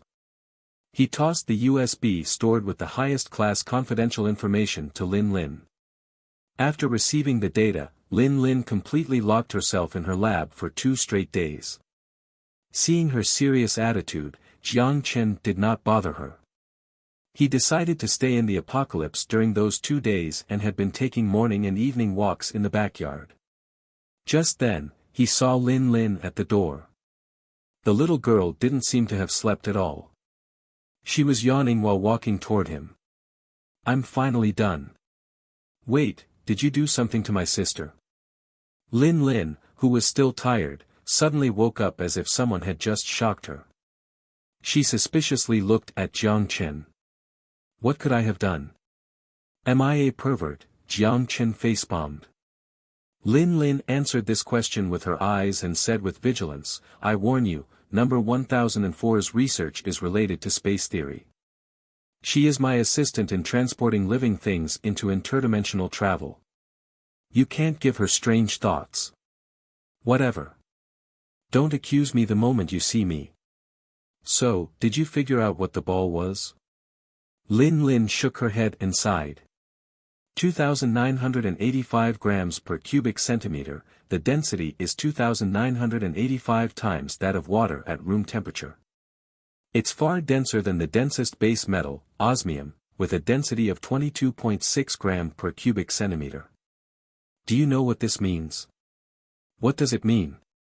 Jiang Chen asked immediately. 59 grams per cubic centimeter, which is the density of the red dwarf closest to the solar system, is not even close to the small ball you gave me. This means that the force between the particles in the ball is even more terrifying than the red dwarf's own gravity. This force has transcended the scope of van der Waals forces.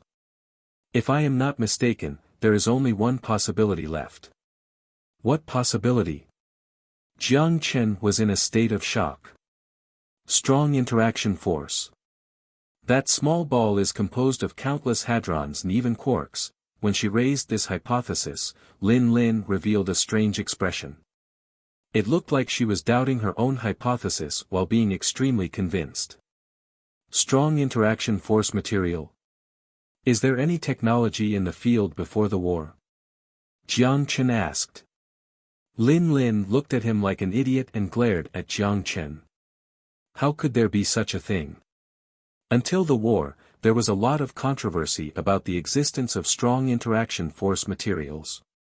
Did you really just ask if this technology existed? Jiang Chen had long been used to Lin Lin's ridicule, and he didn't want to argue with her, so he opened his hands and shrugged. With thick skin, he said, I don't understand this. That's why I asked you. The smart Miss Lin Lin. Can you explain it to me? If the ball is a material made by strong interaction force, how advanced is it compared to pre-war technology? Lin Lin had no resistance to flattery. Her chin rose up proudly and she patiently explained to Jiang Chen. The so-called strong interaction force refers to the force acting between hadrons. The strong interaction force holds the most ordinary matter together because it confines quarks into hadron particles such as the proton and neutron. As the strongest force in the four fundamental interactions, its range of action is only at the range of 10 to the minus 15 meters. Exceeding this range, the strong interaction force will decay exponentially. If the particles in the material are composed of strong interaction forces, it means that the spacing between the particles must be within 10 to the minus 15 square meters unless the atoms are forcibly removed and all electrons are discarded. However, this creates another problem. A strong interaction material that completely discards electrons will carry a very large positive charge, attracting a large number of electrons, which in turn destroys its particle structure. From the perspective of modern physics, this material shouldn't exist. As for the future. Who knows about the future? The development of science itself was a process of constant imagination, constant application, and constant self-denial. As for the civilization that has mastered the strong interaction force material, Lin Lin couldn't answer as to how advanced they were. It was not something that could be judged by time. However, Lin Lin was sure about one point. That is, from the understanding of particle physics alone, the gap between the two civilizations was insurmountable. Jiang Chen didn't know how to react and Lin Lin used the word insurmountable to describe the gap between the two civilizations. Fortunate. Of course, there was no sign of life activity on the flying object, and it had clearly already been abandoned by its owner for a long time. At least he didn't need to worry about some higher civilization knocking on his door. A colonization ship from 20.5 light-years away was already giving him a headache. If another unfriendly neighbor dropped by, he wouldn't be able to play this game anymore. Confused? Perhaps a little. He didn't understand why the flying object was abandoned. If they could create strong interaction force materials, there shouldn't be anything that could threaten them in this universe, at least in his view. Don't get any crazy ideas. Wait for the 100 kilograms ball to arrive, and remember to bring it to me. Lin Lin patted Jiang Chen's shoulders, but her hand was slapped away by Jiang Chen and she also received an eye roll. Arrive? Do you think this is a courier service? We'll see. Jiang Chen poked Lin Lin on the forehead and contently looked at the cocky Lin Lin who squatted down covering her forehead. Jiang Chen ignored her dissatisfied gaze and turned to the mansion. It took a month for them to arrive at the destination. The return trip would take 2 months' time. Before the ball was brought back, any discussion about it was meaningless. Jiang Chen temporarily set it aside. After the ball was brought back, he would think of a suitable reason to bring it back to the apocalypse for Lin Lin to study. However, Jiang Chen didn't understand one point. Since he could discover that unknown flying object, then there was no reason the government or institution wouldn't be able to identify it. It would be reasonable to say that the discovery of extraterrestrial civilization would shock the world. However, he did not ever hear any news about it in the history of the apocalypse. Lin Lin gave him an explanation. If you discovered this, would you brag about it? After hearing Lin Lin's rebuttal, Jiang Chen suddenly understood. If it were him, after gaining the knowledge of an extraterrestrial civilization, he would pretend nothing happened and research in secrecy. Even if he couldn't discover anything, he would not disclose this information to scientific research institutions in other countries, let alone the public. Without the need to think, if the UA learned about the UFO, it would definitely state that the opportunity to communicate with extraterrestrial civilizations should belong to the whole world. Then they would ask Celestial Trade to send the ball to Area 51. By then, even Xian's friendly partners Hua and Russia would certainly euphemistically agree, except for the last point. There is no real friendship between the countries. When it is necessary, even enemies can become brothers, and brothers may turn into enemies. History has proven this countless times. Jiang Chen didn't stay in the apocalypse for long. He only stayed for 3 days before making his return. However, he didn't come back empty-handed. He brought the Red River X-1 engine from the Aerospace Science and Technology Research Institute in his storage dimension. This engine was similar to the Sea Dragon 07 transport spacecraft engine designed by East Asia Heavy Industries for the Pan-Asia Space Group. Jiang Chen bought the engine from White Beluga Station for 20,000 credits. As for how similar the engines were, it would be left to the imagination. Since no intellectual property rights existed in the apocalypse, he used it to his advantage. The Red River X-1 engine would be installed on the newly developed Celestial Trade transport spacecraft as the first large-scale transportation spacecraft operating between the Earth and the Moon. It would also technically be the first spaceship. In theory, the performance of the Red River X-1 already reached the capability required to sail to Mars, but the technical difficulty of the transport spaceship was not just the engine. The overall design was hindered by the other internal shortcomings. The spaceship was designed a year ago, now this spaceship about to set sail could only be used to carry out missions between the Earth and the Moon. Celestial Trade still lacked experience in shipbuilding, they needed to learn through trial and error. Even scientists from the apocalypse wouldn't be able to help them. The scientists from Aerospace Science and Technology Research Institutes primarily focused on engine design. Designing an entire spaceship was not something that could be completed by one research institute, especially given the lack of drawings for reference. Located in the gravity-free dock of Celestial City, a spaceship about 600 meters was quietly docked under dozens of robotic arms. Under the command of the engineer, the Red River X-1 engine was attached to the empty slot at the end of the spaceship, completing the final step before entering the water. Since it was designed according to the specifications of this spaceship, it was a smooth process without any accidents. Perfect design. Where did you get this engine? Looking at the new engine being attached to the spaceship, Kelvin exclaimed in amazement. However, Jiang Chen did not answer his question. He only smiled. The new spaceship was designed as a transport ship but could be converted for military use. The orbital airborne brigade that required 10 small transport ships to deploy would only require one large transport ship. Seeing Jiang Chen avoid the question, Kelvin knew he shouldn't pursue further and changed the topic. Speaking of which, our new ship doesn't have a name yet, do you have any good suggestions? What is the tonnage of this ship? Jiang Chen asked. 50,000 tons. Jiang Chen closed his eyes as he pondered for a moment. Then he said. 50,000 tons. Let's call it Seagull. Seagull. Fine, as long as you like it. Kelvin was speechless about Jiang Chen's naming capability. He gave a spaceship with a defining significance to the world such a common name without any significance, a name that'll likely end up making history in itself. However, with the boss-pleased expression, he couldn't raise his opinion and defaulted to the name. With the completion of the Seagull, the capacity of Celestial Trade's freight capacity increased to more than 500,000 tons between the Earth and the Moon. The increase in capacity brought a monumental change to Celestial Trade's space resources development capability. The most intuitive example would be the lunar colony. 500 new colonists arrived on the surface of the Moon along with the new habitat unit on the Seagull. With the arrival of new colonists, the outpost of the Celestial Trade Colony already exceeded 1,000. To celebrate this historic moment, Celestial Trade held a press conference to share this good news with the rest of the world.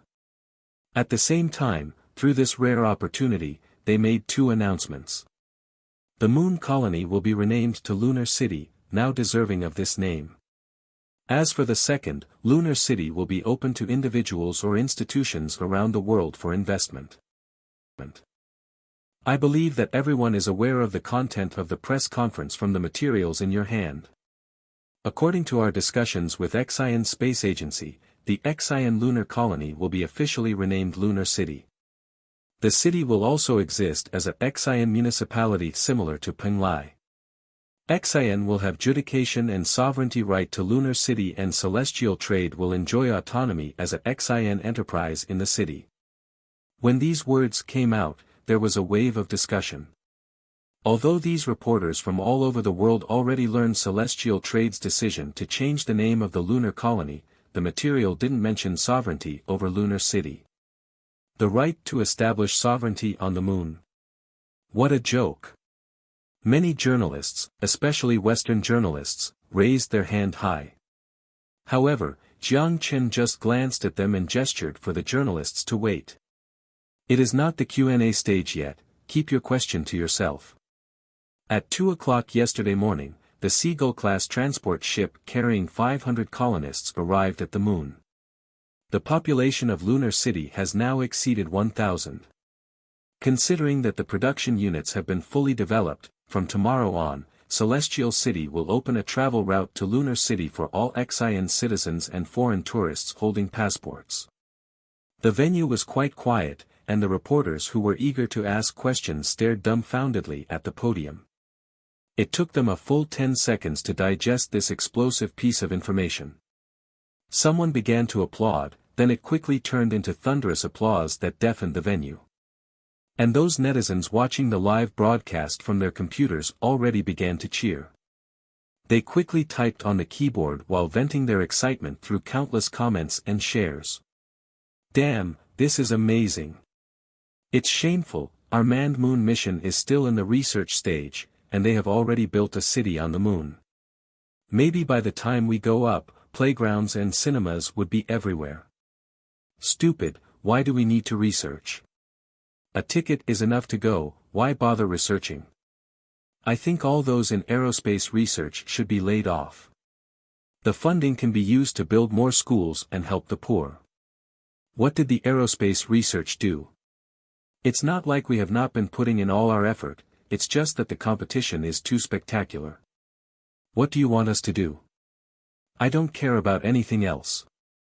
Does this mean I can travel to the Moon? I already have a tourist visa, who can tell me what I need to do next? The discussion on the internet began to heat up, and the press conference continued. After a brief overview, it was the Q&A period. The reporters were eager to raise their hand. It was finally their home court. They did their best to ask the trickiest and toughest questions. You mentioned that Xi'an will have the sovereign right to Lunar City.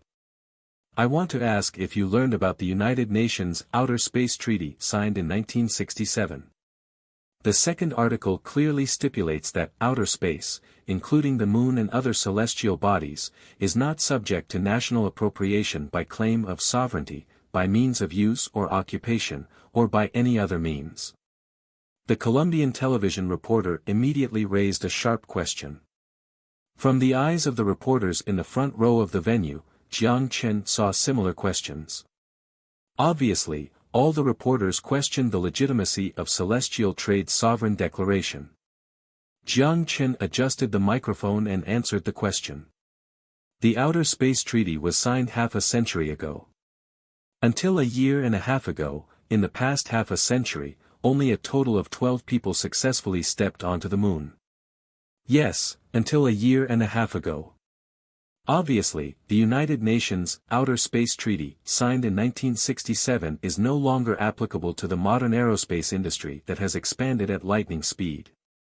Jiang Chen then paused, and his voice grew louder and more powerful.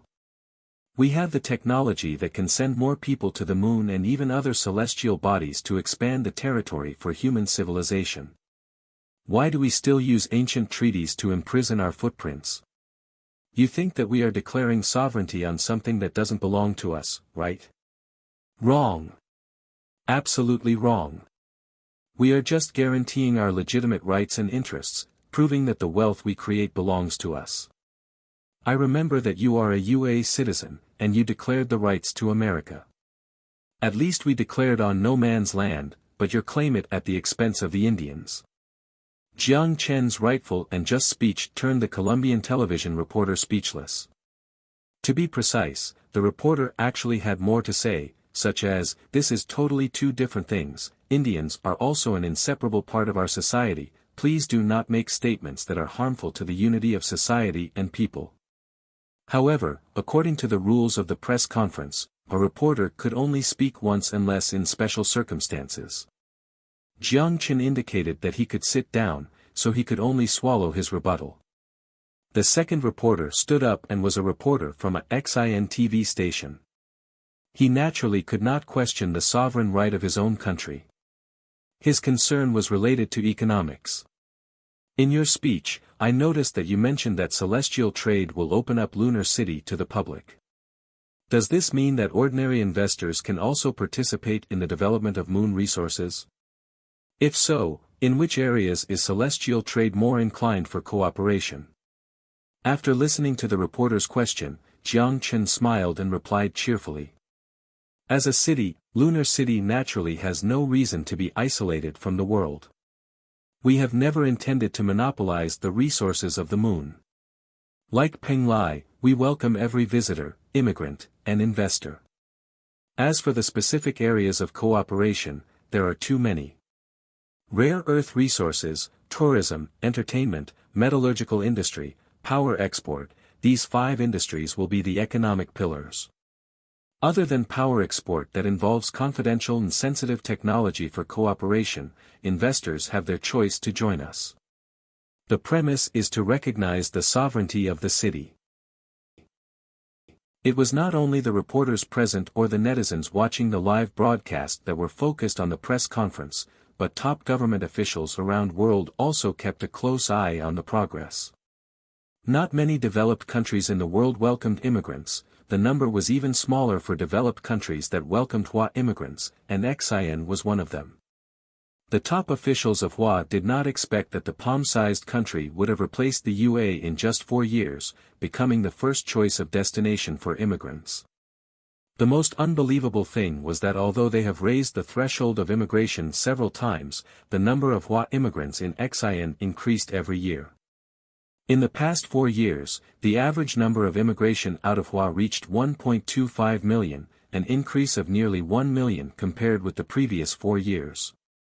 Of the 1.25 million people, 80% of immigrants chose XIN as their second home.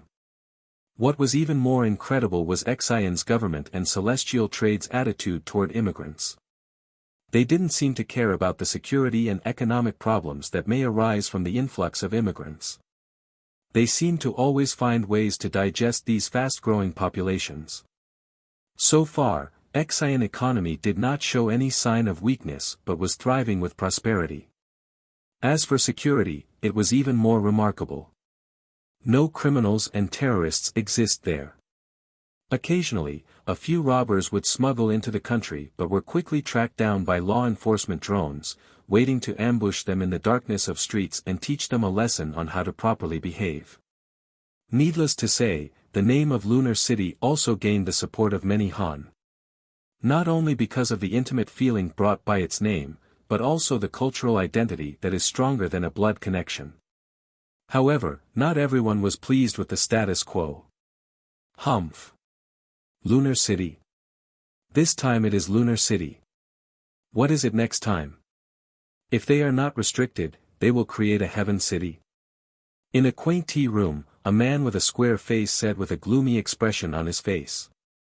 At this moment, the head of the top 10 families has gathered here. Even the Wang family, who fell from the position of power, sat in front of the long table.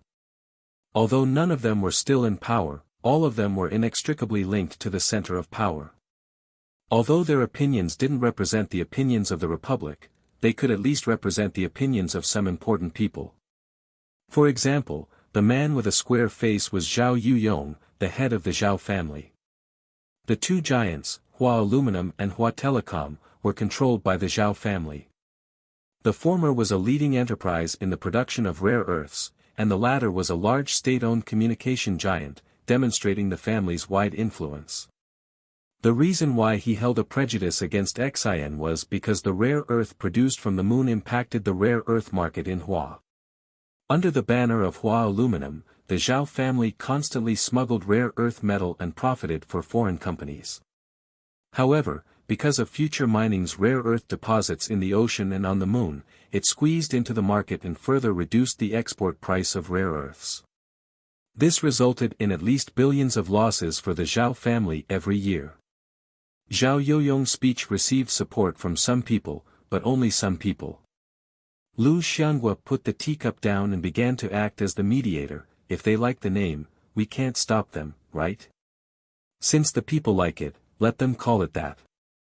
Anyway, we won't lose anything. It's not the Lu family that lost.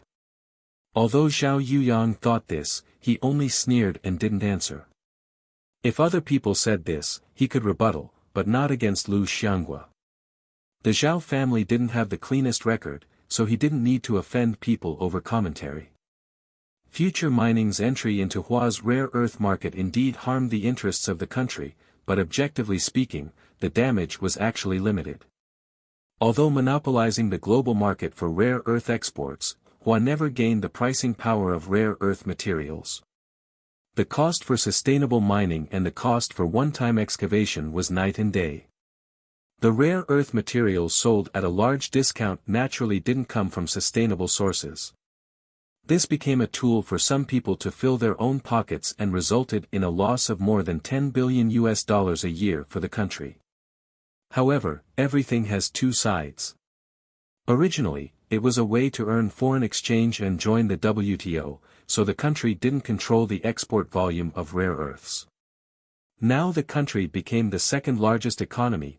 Hua didn't need the money anymore, but the rare earth materials problem couldn't be effectively managed. I feel that we need to introduce a stricter visa review bill, especially for travelers to Xian. There are more and more people immigrating to Xian, and most of these people are highly educated talents. I am worried that it will have an impact on our economic environment. Another elder raised a very practical problem. I agree, Zhao Yuyong said immediately. It is one thing to strengthen the cultural ties between the two countries. But there should be a certain limit for everything. Now that this is going to be more harmful than beneficial, it is necessary to begin managing this issue.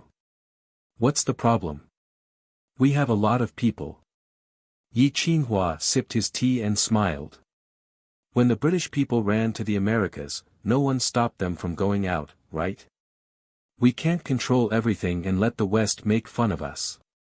Zhao Yuyong glanced at Yi Qinghua with a gloomy expression. The Zhao family never had a friendly relationship with the Yi family. Now Yi Qinghua's open disagreement made him quite dissatisfied. However, Elder Yi did not care about his attitude. After he finished speaking, he started to enjoy his tea again. With the help of Celestial, Hua Aerospace Group achieved rapid growth and development. As a representative that obtained the rights for asteroid mining, the Yi family naturally rose in importance. Yi Qinghua didn't have a problem with Jiang Chen at all. The only regret was his granddaughter and Jiang Chen did not become a couple. Okay, there is no point for us to discuss this here. We are just chatting and let's not hurt any relationships because of this. Seeing it was about time, Lu Xianghua started to mediate and comfort Zhao Yuyong. From the start of the Tea Party to now, they have been discussing celestial trade for almost half an hour, but they didn't reach any conclusions. This situation was quite rare. But for Lu Xianghua, it was already the best result he could anticipate. Then, someone asked a very practical question. If the United Nations wants to vote on the legitimacy of the Xian's sovereign right of the city, how should we vote? The middle-aged man, who was sitting at the head of the table that didn't speak a word, spoke slowly. Abstain. Lu Xianghua was smiling while drinking his tea as if he had already expected this. Yi Qinghua secretly let out a sigh of relief. Neutrality is always the most conservative choice. Zhao Youyong's expression was still dark, making it difficult for people to read him. With their own thoughts, this tea party continued.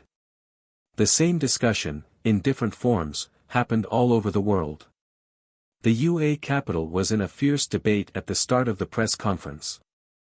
They even held a cabinet meeting to discuss how to deal with celestial trade's aggressive expansion on the moon. But regardless of their conclusion, celestial trade would not make any changes. In a round of sincere or fake applauses, celestial trade's press conference came to an end. The moon belongs to all of mankind. Who represents all of mankind? In 1967, the Outer Space Treaty was signed. In 1969, Neil Armstrong placed the Star-Spangled Flag on the surface of the moon.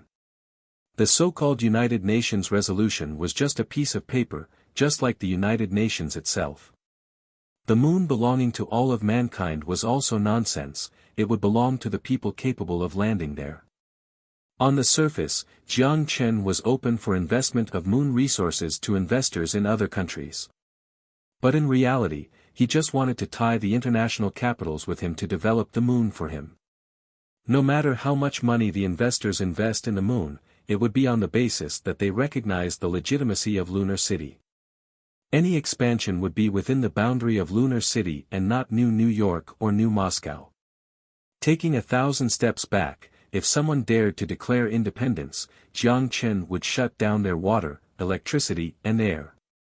The controllable nuclear fusion power generation technology was the threshold of interstellar colonization. After several decades, when other countries make a breakthrough in power generation, the moon would already be covered in celestial trade factories. After the flight from Lunar City and celestial trade was established, Celestial Trade opened the ticket sales channel on its official website and issued 500 tickets per day for a price of 100,000 XND. A journey 400,000 km in distance, the maximum flight speed was close to 10 km per second. It would take half a day to arrive at the moon's orbit. The 100,000 XND may be an unaffordable price for most people, but the world never lacked rich people. For those wealthy people without a place to spend their money, no matter if the moon was worth it to go, it was a prestigious opportunity for a visit. At least at some high-level gatherings in the future, they could gloat about their trip when they meet their business friends. Hey, look at the moon in the sky, I have been up there. It is probably the most beautiful place I have seen in my life. I highly recommend you to go take a look. With only one Seagull-class transportation ship, TS Seagull, the transportation capacity from Celestial City to Lunar City was quite valuable. In addition to people, TS Seagull also transported goods from the Earth. The most important restraint was that Lunar City could only accept 10,000 tourists, and it was not the right time to develop the mass public market. In fact, Jiang Chen still underestimated the attraction of moon tourism to the billionaires and millionaires. On the first day of ticket sales, the tickets for the 7 flights within 1 week were sold out in almost 1 second. If it were not for the fact the ticket only sold 7 days in advance, most likely the entire month's tickets would be wiped clean in a few seconds. The boss of a real estate company had foreseen the frenzy, so he ordered his assistant with foresight and tasked more than 100 employees to purchase a ticket for him. Just when he thought victory was within his grasp, the few milliseconds of defeat snatched the ticket from the jaws of victory. He stared at the anxious assistant in front of him and slapped the table. Fools! You guys play with your phone all day long. Now you can't even buy a ticket for me. The assistant sobbed. Boss, you can't blame us. This is not a flight or train ticket. There are only hundreds of tickets around the world. And I suspect, someone is definitely using a software. When the boss heard he was even more furious. Other people can use software, why can't you use it? I asked you to find people to buy the ticket for me, did you find a bunch of construction workers? I could have done this myself. But we don't have the software, with so many programmers in the company, why didn't you just get a few people to write one? I asked you to find people, but you need to use your brain. The secretary stopped speaking. He knew that the boss was angry and just wanted to vent his anger at someone. It was better to keep his head down rather than defend himself. Just then, the company manager rushed in, "Boss. The ticket is being sold on the black market." The boss heard the news and immediately asked, "How much is it?" "For the ticket 3 days from now, $1 million, USD. The boss cursed in his mind when he heard this as it was the price of a house. But then when he thought about it and how he developed real estate himself, he changed his mindset and said in pain. "Hurry and place an order, buy 10 for me." Originally, he only intended to buy 3 to take his wife and son to see. But when he thought how the fare may go up even higher, he would make his money back by selling it at a higher price. As a result, with the thirsty market and the pump of a large group of people with other intentions, the ticket sold on the black market sold at more than 10 times the price, with the highest ticket priced at more than $10 million US. Another interesting phenomenon was that the tickets that had seats closest to the front of the ship were sold at a higher price. This was especially true for the earlier flights. An example would be seat 001 on the first flight. It was bought by a Middle Eastern billionaire at a price of $15 million US. Although 1,012 people have already stepped onto the moon, everyone wanted to be the 1,013th. Even if history wouldn't remember the name of the 1,013th person who landed on the moon, it would still be worth the fame. Jiang Chen admitted that he had underestimated wealthy people's desire for exclusivity. The pumped-up ticket price had seriously affected the normal operation of Seagull flight. As a result, while all previous sales didn't change.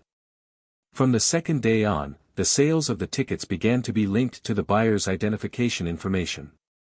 The ticket holder must hold the same visa and passport as the ticket purchaser to board the ship. The measure immediately crushed the scalpers who got a taste of the sweet profit. At the ground command center, looking at the green spot on the radar that marked the Seagull, Kelvin expressed his opinion. "I think we sold our tickets too cheap. The black market is selling them at $10 million US. We can totally price a ticket at 200,000 XND. At this price, we can at least make 50 million per flight." The Seagull used a nuclear fusion generator for its power, and the total value of the helium-3 battery and the bismuth metal consumed by the flight was less than 1 million XND. Even adding the ship's maintenance costs and labor costs, the cost of a trip would only be 2 million XND. With the current fare, the flight would make so much money. The lunar colony that burned money for a whole year finally achieved break-even through electricity sales and rare earth mining. It finally achieved profitability through tourism. 2 days before the first flight, the excited Kelvin was in tears. Now he was complaining that the fare was set too low. A quite fast change in attitude. The fare will come down sooner or later. The tourists' enthusiasm can't just be supported by the rich. What's more, we have a golden mountain behind us, would you still care about the coins in the workers' pockets? Jiang Chen teased him. Isn't there a proverb? Mosquito meat is still meat. Kelvin shook his head. There is another proverb, the one that can be successful doesn't care about the small profits. Jiang Chen patted Kelvin's shoulder and left the confused Kelvin alone. Standing beside the route map for a long time, Kelvin's eyebrows locked together, thinking about the words Jiang Chen said. After a long time, he finally squeezed out a sentence with a serious expression on his face. How come I remember that the proverb as, the one that can be successful doesn't care about the details?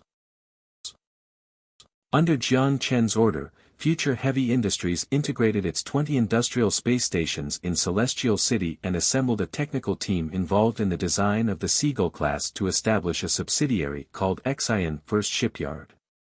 It had begun the production of a second Seagull class.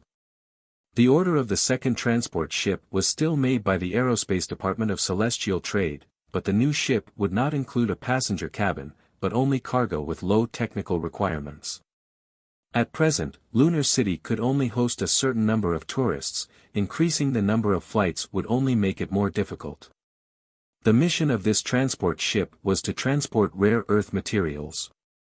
The rare earth-rich moon soil would be sent to Celestial City for processing, and then future mining would send the processed ore to Earth and access the international market. By the time the new 500,000-ton transport ship was built, the boats that were previously used to transport rare earth mines could be retired. The capacity of 5 Stingray C1s making 2 trips combined was less than the capacity of a single trip of the Seagull, and they weren't faster. The Stingray C1 retired from the transportation route would be sent back to the shipyard on Celestial Trade. After the mining module was replaced by the transport module, the Stingray would be sold at a discount to future mining and join the asteroid mining fleet. There was another story with the newly built transport ship. After Kelvin learned of Jiang Chen's poor naming ability, he didn't ask Jiang Chen to name the ship again. Or rather, he never mentioned this to Jiang Chen and discussed with the technical team. They came to the decision of simply printing the name, Sea Dragon, onto the body of the ship and sending it as a report to Jiang Chen's desk. The name didn't matter since Jiang Chen thought it was troublesome to give something a name. He also never considered putting his own name on a transport ship. He thought that a ship worthy of his name would at least buy a carrier-class ship more than 10 million in tonnage. He would rather let the future generation name it for him. Just after learning about the name of the transport ship, Jiang Chen was dumbfounded. History is always strikingly similar. The prototype of the Red River engine was the Flying Dragon 07 engine of the Pan-Asia Cooperation, and the engine scavenged by Beluga Inspection Station happened to come from the Pack Sea Dragon. Now the new ship not only inherited the engine of the Pan-Asia Cooperation but also inherited the name of the ship that had crashed in the future. Even Jiang Chen, who never believed in gods, was amazed by this coincidence. Perhaps it was meant to be. Shortly after the flight from Celestial City to Lunar City became available, SpaceX and other aerospace companies participated in the design of the Apollo X-1. After being dismantled into pieces and packed into dozens of containers, they were sent to Ange Island port by freight. After it arrived at the SpaceX's leased warehouse in Celestial City, Apollo X-1 was assembled. According to the agreement between SpaceX and Celestial Trade, the newly reborn Apollo would participate in the transportation route between Celestial City and Lunar City after it passed the safety qualification check. The rare earth materials were transported to Celestial City while crops and daily necessities on Earth were brought to Lunar City. Perhaps it was a tribute to a certain movie. The main structure of the Apollo X-1 was designed to be semi-spherical. Compared with the long strip design of Russia's Oleg, the design offered more agile control and higher safety factor. The drawbacks were mainly due to the maintenance cost of the engines and the cost of the spacecraft itself. In addition to the Apollo X-1, Jiang Chen also saw the Oleg in Moscow. The design of the 200,000-ton class was a size larger than the Apollo X-1, and the capacity was also greater. However, compared with the 500,000-ton Seagull, both of them were miniature. Whether it was the UA or Russia, the two traditional aerospace powers did not currently have the capability to produce a 500,000-ton spacecraft. While they possessed the design capability, the technical barriers of the engine and power source were something that they couldn't easily get around. Perhaps they possessed more experience in aerospace manufacturing, but these problems were not solved by experience. In addition to the two traditional superpowers, the Ever-Spring independently developed by Hua Aerospace Science and Technology Group also participated in the transportation route. The transport ship used the RM-320 engine purchased from Future Heavy Industries at a high price, and all the other parts were designed by the Hua Academy of Sciences. In appearance, the ship reflected an Oriental design.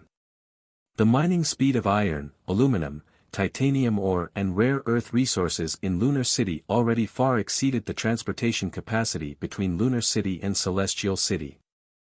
For Jiang Chen, he welcomed anyone willing to participate, otherwise the ores would be useless without a buyer.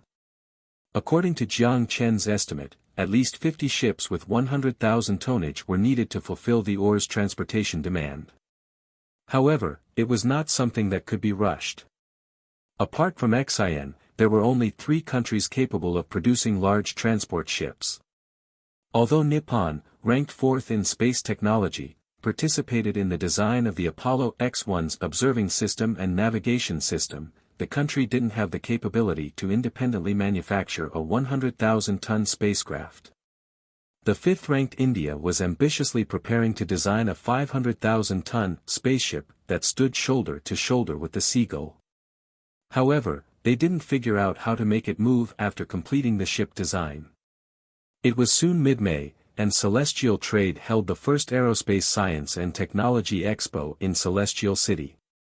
If Xia Xiu didn't remind him, Jiang Chen almost forgot.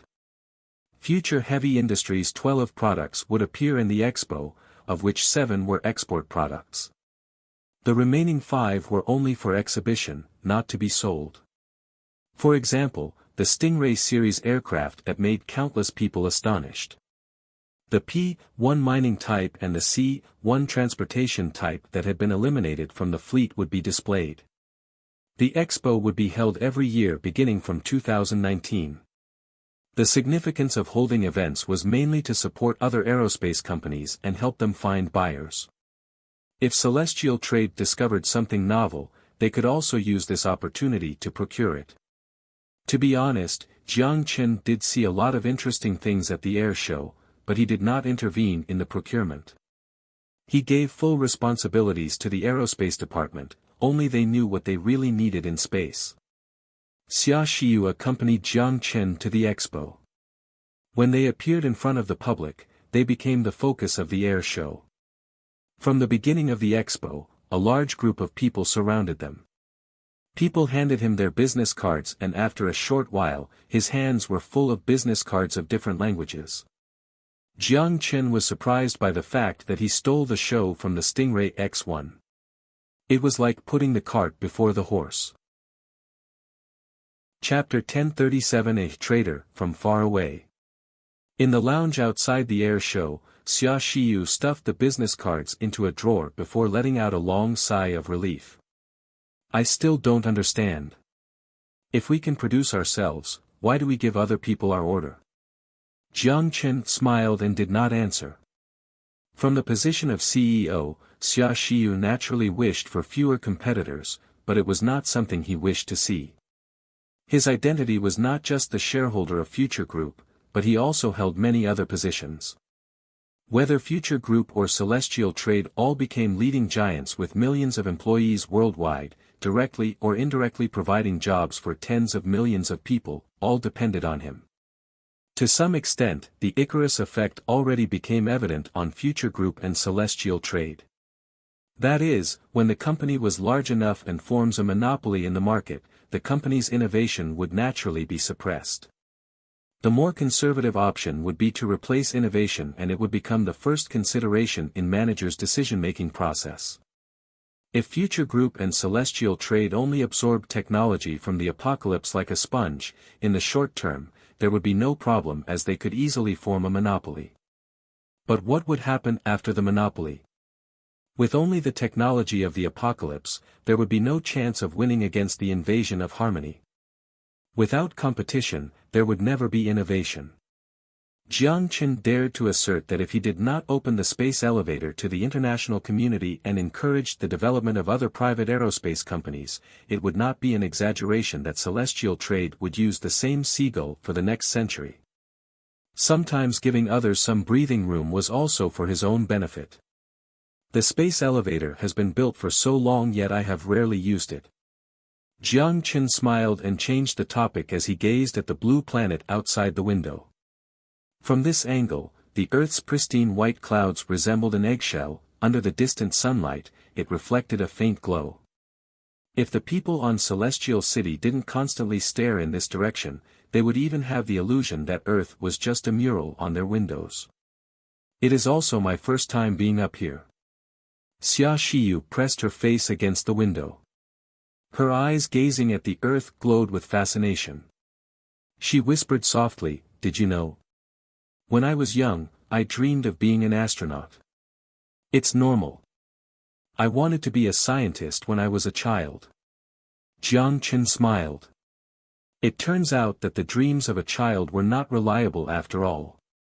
Let's not mention being a scientist. I gave most of the stuff I learned from university back to the professors already. But you became the boss of scientists. Xia Xiyu joked.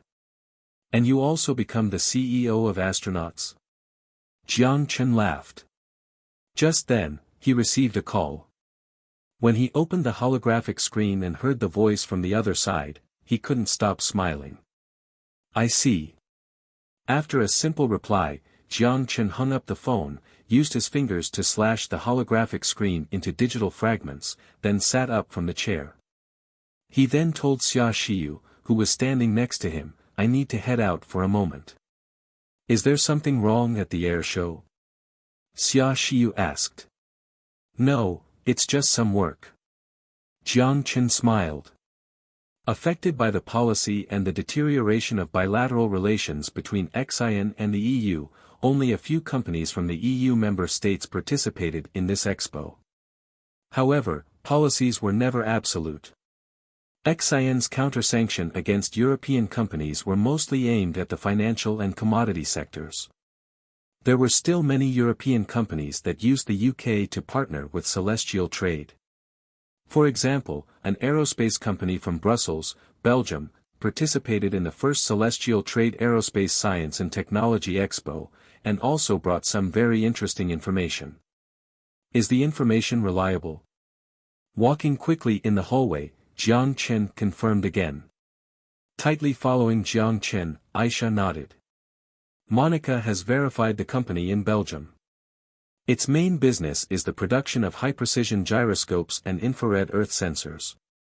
It is one of SpaceX's overseas suppliers and was registered in 1995. Its chairman, Alec Bruley, is a supporter of the Belgian opposition party. He opposed Belgian ruling party's political stance on the EU integration decision. He is demanding re-election, it's just that it is not passed by the parliament. Exactly. Aisha nodded. Interesting. An intrigued smile formed on Jiang Chen's face. He stopped at a door near the end of the corridor, walked into the door, and entered the room. When they saw Jiang Chen, the two Europeans sitting on the sofa immediately stood up. The middle-aged man with red hair stepped forward and extended his right hand. "Hello, Mr. Jiang Chen, please allow me to introduce myself first. Alec Bruley. This is, Stephen Radneck is my name," said the thin-looking man.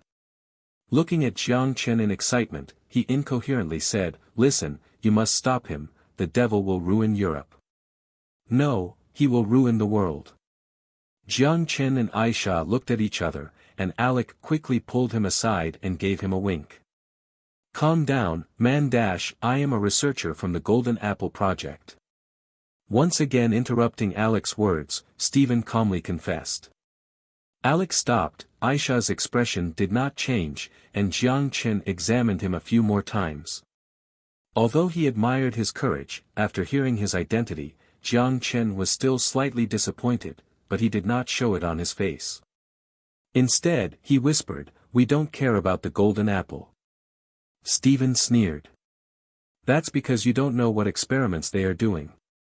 "Oh." Jiang Chen raised an eyebrow and waited for him to continue. However, Stephen did not immediately continue, but subconsciously looked at his old friend Alec who stood next to him. After hesitating for a moment, he began. "Sorry, my friend, I can't drag you into this. You know, you are different from me. Hearing these things may put you in danger." 1 hour later I have meeting with a representative of the Russian aerospace industry group. Alec immediately understood his friend's intention and left the office. There were only 3 people left in the office. Jiang Chen invited him to take a seat. "Please feel free to sit." "Thank you." Stephen courteously waited for Jiang Chen and Aisha to sit down before sitting across from the two. Jiang Chen clicked on the holographic screen of the watch. Soon a robot dressed as a maid walked into the room and poured coffee for the 3 of them. Through the rising white mist, Jiang Chen looked at Stephen, who was uneasy, and began the conversation. "Mr. Stephen, no matter whether your intelligence is valuable to us or not, we will provide you with political asylum. XIN and EU member states have no extradition treaty.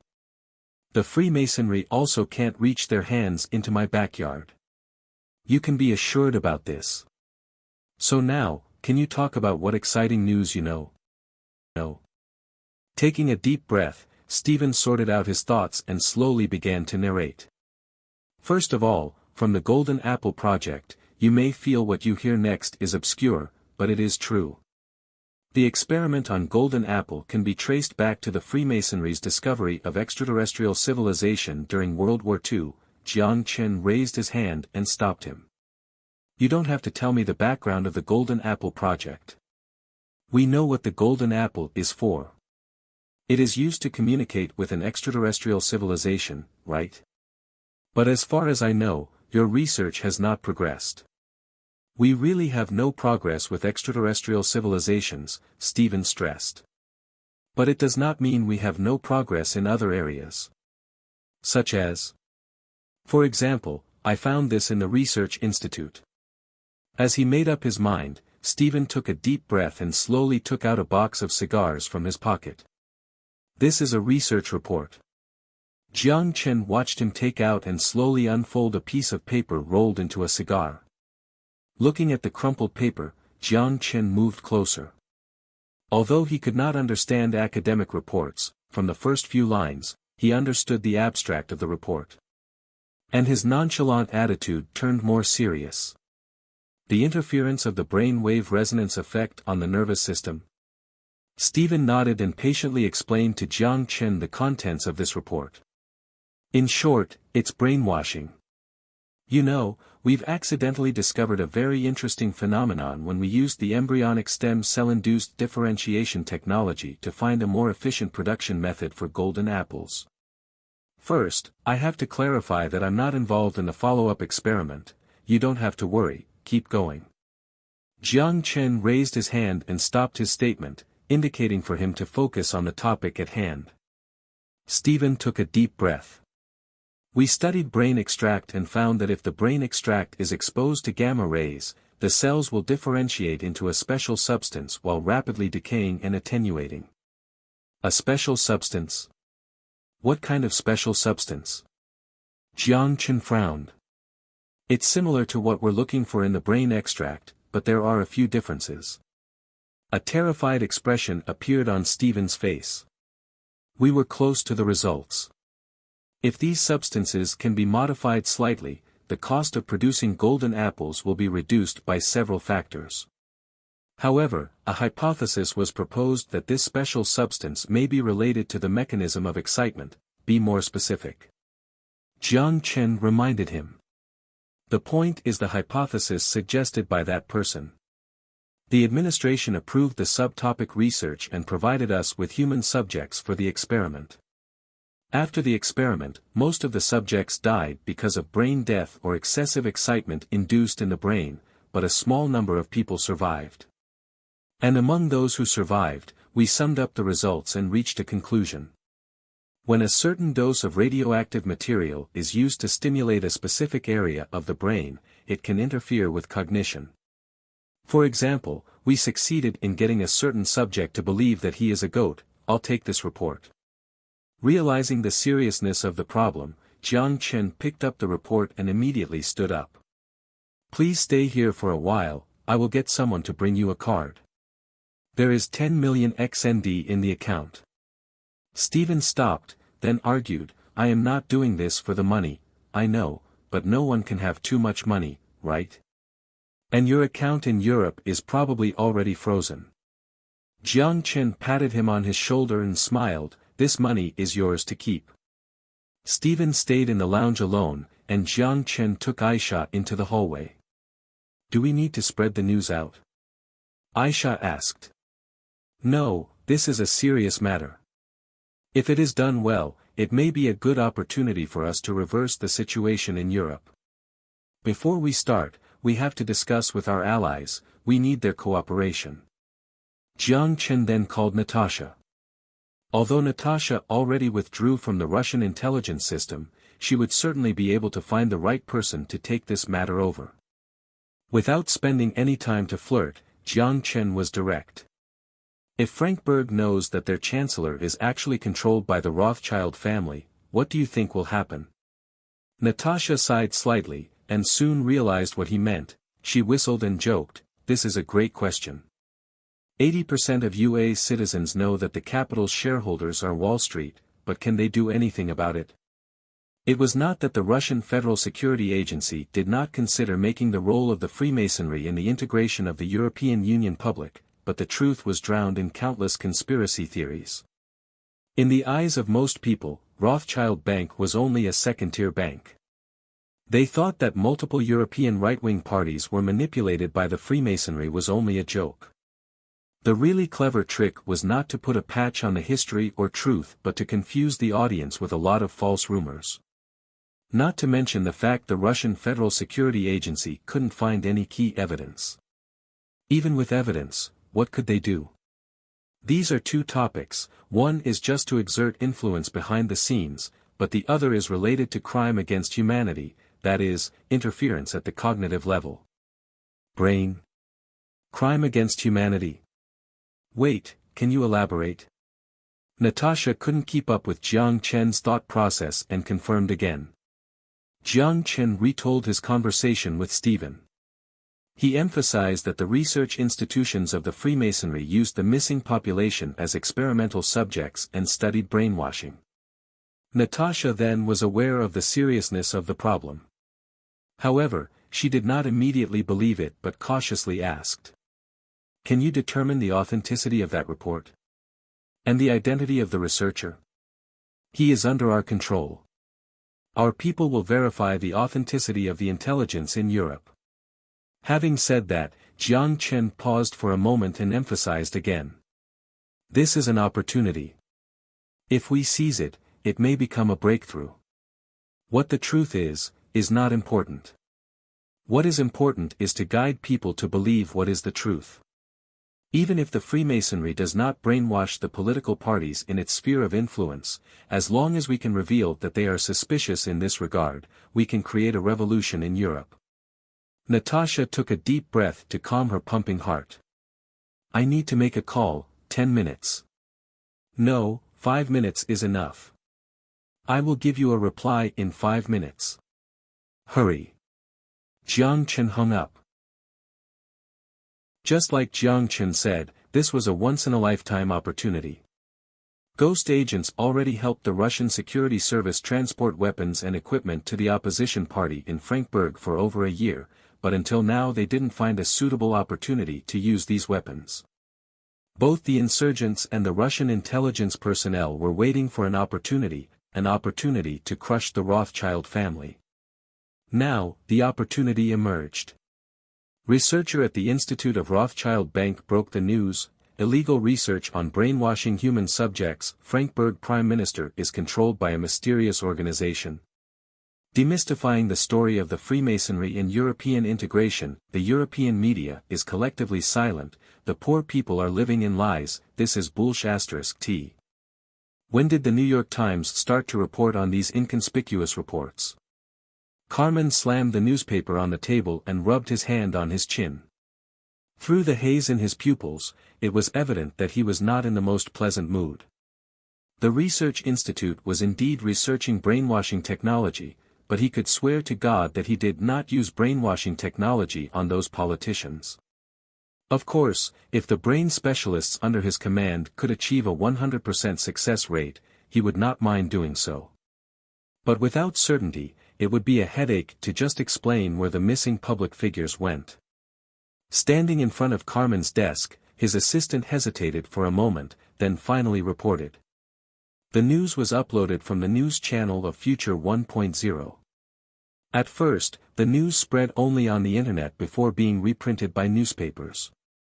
Not only the New York Times, but the global media are now reporting this research report. Now the entrance to our institute has been surrounded by protesters, demanding the research institute reveal the truth. Radical protesters even threw bricks and are burning flasks inside. Research work has completely stalled. Send some people with our newest equipment. I need the security there to be the best possible. Carmen looked at Johnson. Your only task is to protect that institute, and if someone dares to enter our private property, shoot them. Yes. Johnson saluted. Allow me to be blunt, this is not the best choice. The assistant intended to add something, but Carmen stopped him with his eyes.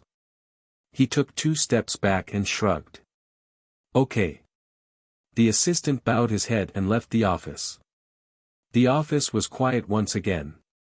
After a long silence, Carmen again turned his eyes to Johnson. Is the identity of the traitor determined? The researcher of the 7th Research Institute of the Golden Apple Mass Production Project, Stephen Radneck. Standing next to the desk, Johnson reported. Where is he now? Carmen said with a sullen expression. In Xi'an. What about his family? Before he left the country, they already entered Russia. It is estimated that they already reunited with him in Xi'an. Sinking into the chair, Carmen was silent. The power of the Freemasonry in Xi'an was almost non-existent. It was not impossible to kill an individual there, but the risk and return would not be proportional. Even if he killed Stephen, nothing would change about the current scandal. Instead, it may be used as ammunition. Just then, the phone on the table began to vibrate. After the phone vibrated for 3 seconds, Carmen reached for the phone and put it beside his ear. He didn't need to see the caller to know it was Peter. God! What did you do? What is this human experiment? You didn't say any of this to me, it's all refugees, and refugees without registered citizenship. That's enough of your false sympathy, Mr. Peter. Now it's better to calm down with me and think about what we should do to deal with this scandal. Wait, buddy, that news article says you are doing brainwashing experiments. Why, Mr. Peter, do you want to be a volunteer in the lab? Carmen laughed sullenly, which made Peter immediately shut his mouth. Don't ask what you don't need to ask. It's best to think with your brain before you ask. If I really intended to brainwash you, would you still be able to call me with this tone? After finishing this sentence, Carmen hung up and tossed the phone back on the table. In the mountains of southern Bava, Frankfurt, this was the border between Frankfurt and Austria. In the depths of the uninhabited woods, a cabin long abandoned was full of people. The smell of tobacco hid the moldy smell of the woods. A pile of polished automatic rifles and ammunition were stacked up in the corners and tables. There were 2 maps placed on the table that had already begun to grow mushrooms. A traffic map and a blueprint for the research institute. The plan is this. The Germanic head, holding the marker, placed symbols, lines, and arrows to indicate the course of action. There will be a sniper that will support us, but after we enter the facility, we have to rely on ourselves. What about the security system? If they locked the door of the institute internally, we can't carry enough explosives to blast the wall, said a bearded man. Use this. The Germanic leader took out a USB flash drive from his pocket. There will be a hacker who will help us remotely. As long as we plug it into a computer in the guardhouse, their security system is ours. They can't give me some decent drones. For example, the ones that appeared in Ukraine with machine guns on the bottom. Playing with the Beta 3 drone in his hand, an insurgent soldier complained. Among all the drone export models from future heavy industries, only the Beta 3 drone had the widest export range. However, since it was a non-military drone, it was necessary to make modifications before being used for military purposes. Be content, this is our country. You can't expect others to finish all of our obligations. After that, the leader slapped the map on the table, looked at the soldiers around him, and sternly said, "Brothers, we have been waiting for this day for almost a year. Tomorrow we will be on the battlefield. I hope that you have not forgotten the training you have received abroad. I don't want to say anything more, tomorrow we will fire the first shot of this war. Some people will be hurt, some will be sacrificed, we have to fight with our own people. But no matter what happens, I hope that you will always remember our mission." Central Bava, a small town on the Isle River. This small town with barely any foreigners throughout the year had people from Europe and around the world gathered here. They came from different countries and from different backgrounds. But at this moment they were wearing uniform T-shirts and holding slogans with the same central idea and surrounding a research institute shouting in different languages. Open the institute. Stop the inhuman experiment immediately. Release all human subjects. Release experimental details. To maintain order, the state government had to pull police from elsewhere to support the local police and put up yellow warning tape around the institute. The color seal reminded the angry protesters that it was private property. However, the protesters did not buy the idea at all. The uncooperative attitude of the institute made them feel more and more suspicious. The police's partiality made them sense the oddity in this situation more. They set up tents on the road outside the institute and broadcasted their protests with their mobile phones. More and more social justice warriors gathered there to join the protest. As the protest intensified, the director of the institute couldn't remain calm anymore. In order to calm people's anger, he risked his life, used a speaker, and began to speak to the crowd behind the wall. All of our research is within the framework of the law, and any rumors about the institute researching brainwashing on human experiments are foolish and absurd, Fu*K. However, before he could finish, a large brick the size of a fist flew out from the crowd. A young man with a baseball cap gave him a middle finger. Within 2 seconds, the young man was arrested by a group of police swarming him and pushed him to a police car. When the young man was detained, the police and the crowd clashed.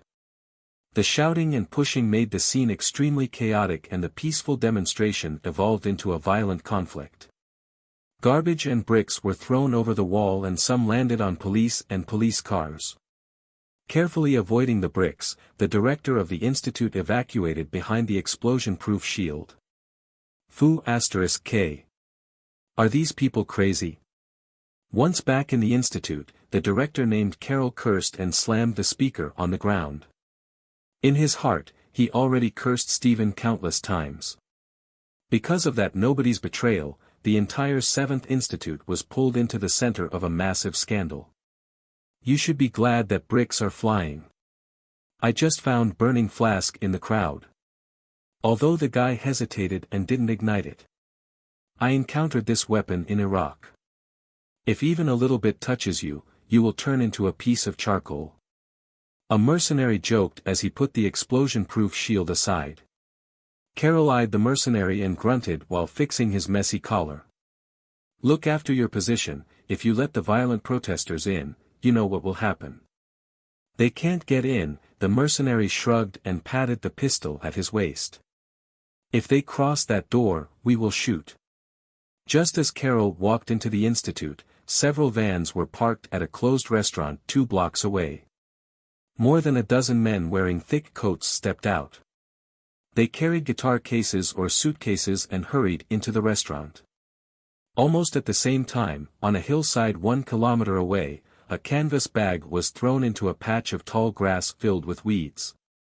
A young woman took off her sunglasses and removed the parts from the bag. Within a minute, the chilling ghost sniper rifle appeared in her hands. Kneeling on the ground, she released the stand, adjusted the scope, and tapped on her earlobe. The ghost is in place. Ready to start. In the restaurant 1 kilometer away, a dozen rebel soldiers were already covered in black masks. The leader of the rebel army loaded the clip, pulled the bolt of the rifle, and a blazing fire ignited in his eyes. Now. As the police were pushing the young man toward the police car, the young man suddenly lowered his head and collapsed onto the ground. The riot police beside him didn't have time to react.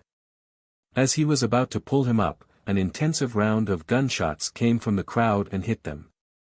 The crowd screamed and fled, and the previously chaotic scene became completely uncontrollable.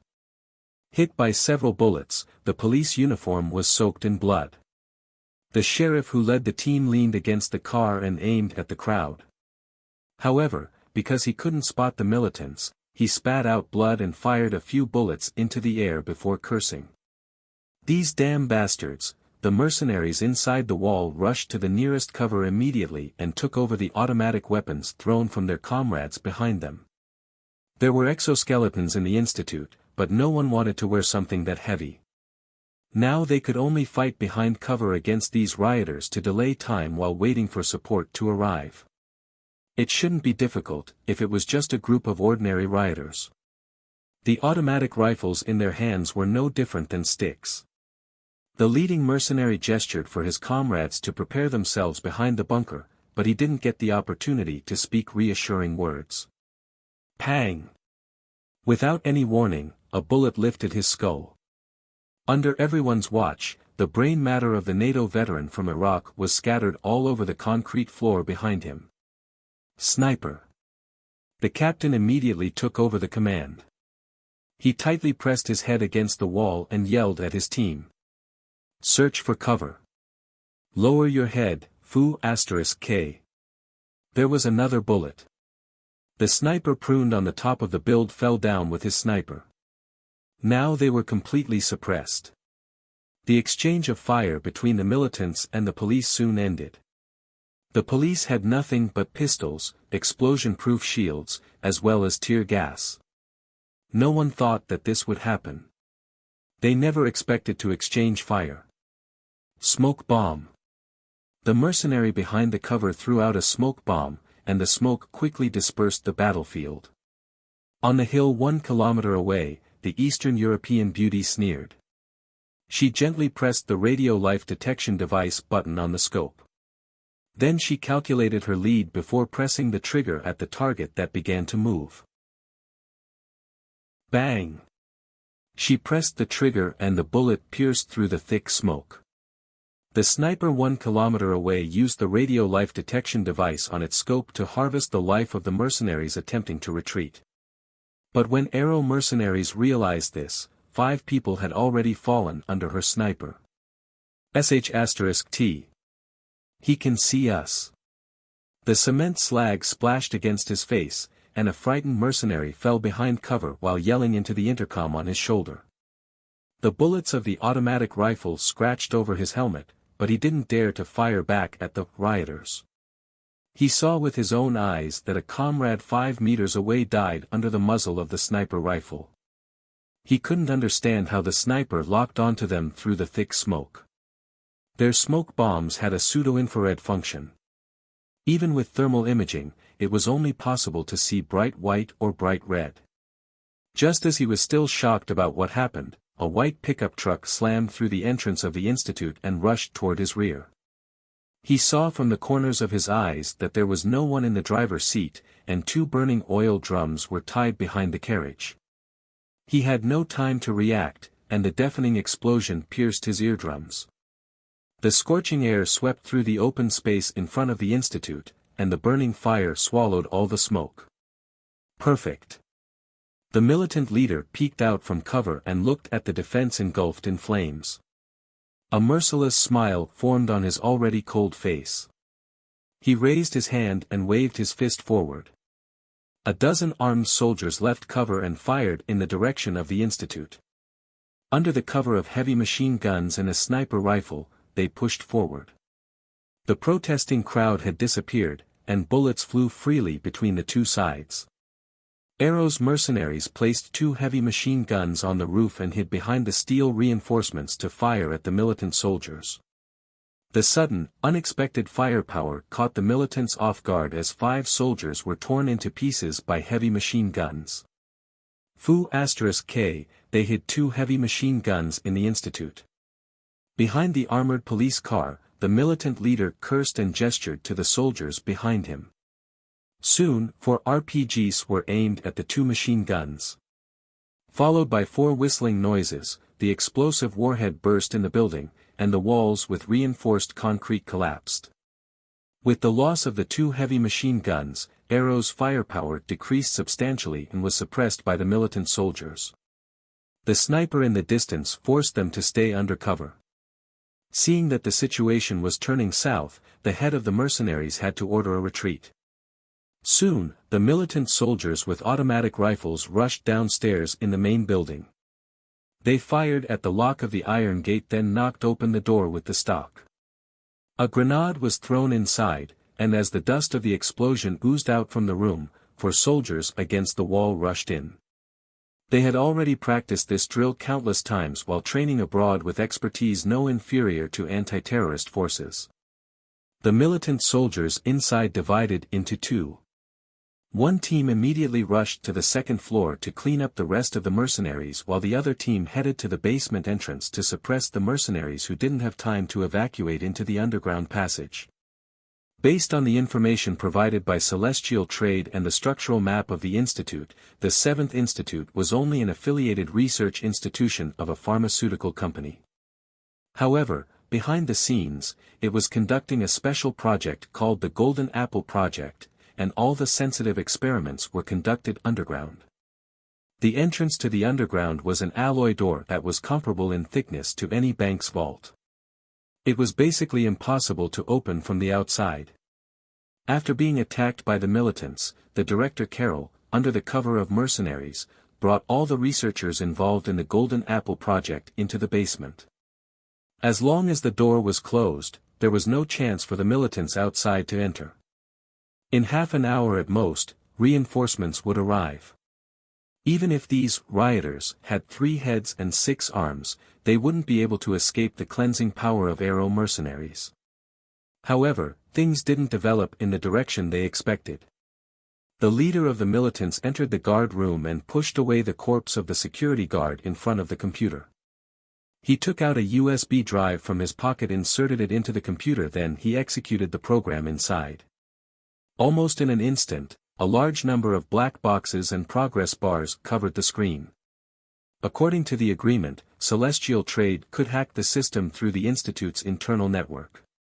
The mercenaries who fled into the basement didn't have time to catch their breaths, and the indestructible alloy door slowly opened under their terrified gazes. Turn off the power. Quick. However, it was too late. When the door opened, a tear gas grenade was tossed in. The tear gas exploded inside, and the militant soldiers wearing gas masks rushed through the narrow entrance. After a lot of casualties, they ripped apart the defense formed by Arrow. Intensive gunshots came from afar, and there were occasional blasts of grenades. Carroll, who was previously relieved, once again entered a state of fear. Right now, he could only vent his anger at the head of mercenaries. Damn, aren't you elites? It's just a group of rioters. You can't even win against them. They aren't ordinary rioters. They received military training, are well equipped, and most importantly, they have the numerical advantage. While responding to the director's complaints, Jeff was locked onto the door. The exoskeleton that covered his body didn't bring him too much security. The approaching gunshots were enough to tell him about the tragedy outside. The gunshots that were gradually becoming clear confused him. If his soldiers on the ground were caught unprepared, losing to the well-trained rioters would be excusable, but the mercenaries stationed underground were all wearing lightning exoskeletons. Although it wasn't comparable to the K1 of Celestial Trade, they shouldn't lose against a group of nobodies. The combination of bulletproof steel plates and weight-bearing exoskeletons should be invincible in a battle between rifles. However, the doubts in his mind were quickly answered. The gunshot stopped and the door was slammed open, but no one came in. Jeff pushed Carol to the back of the desk.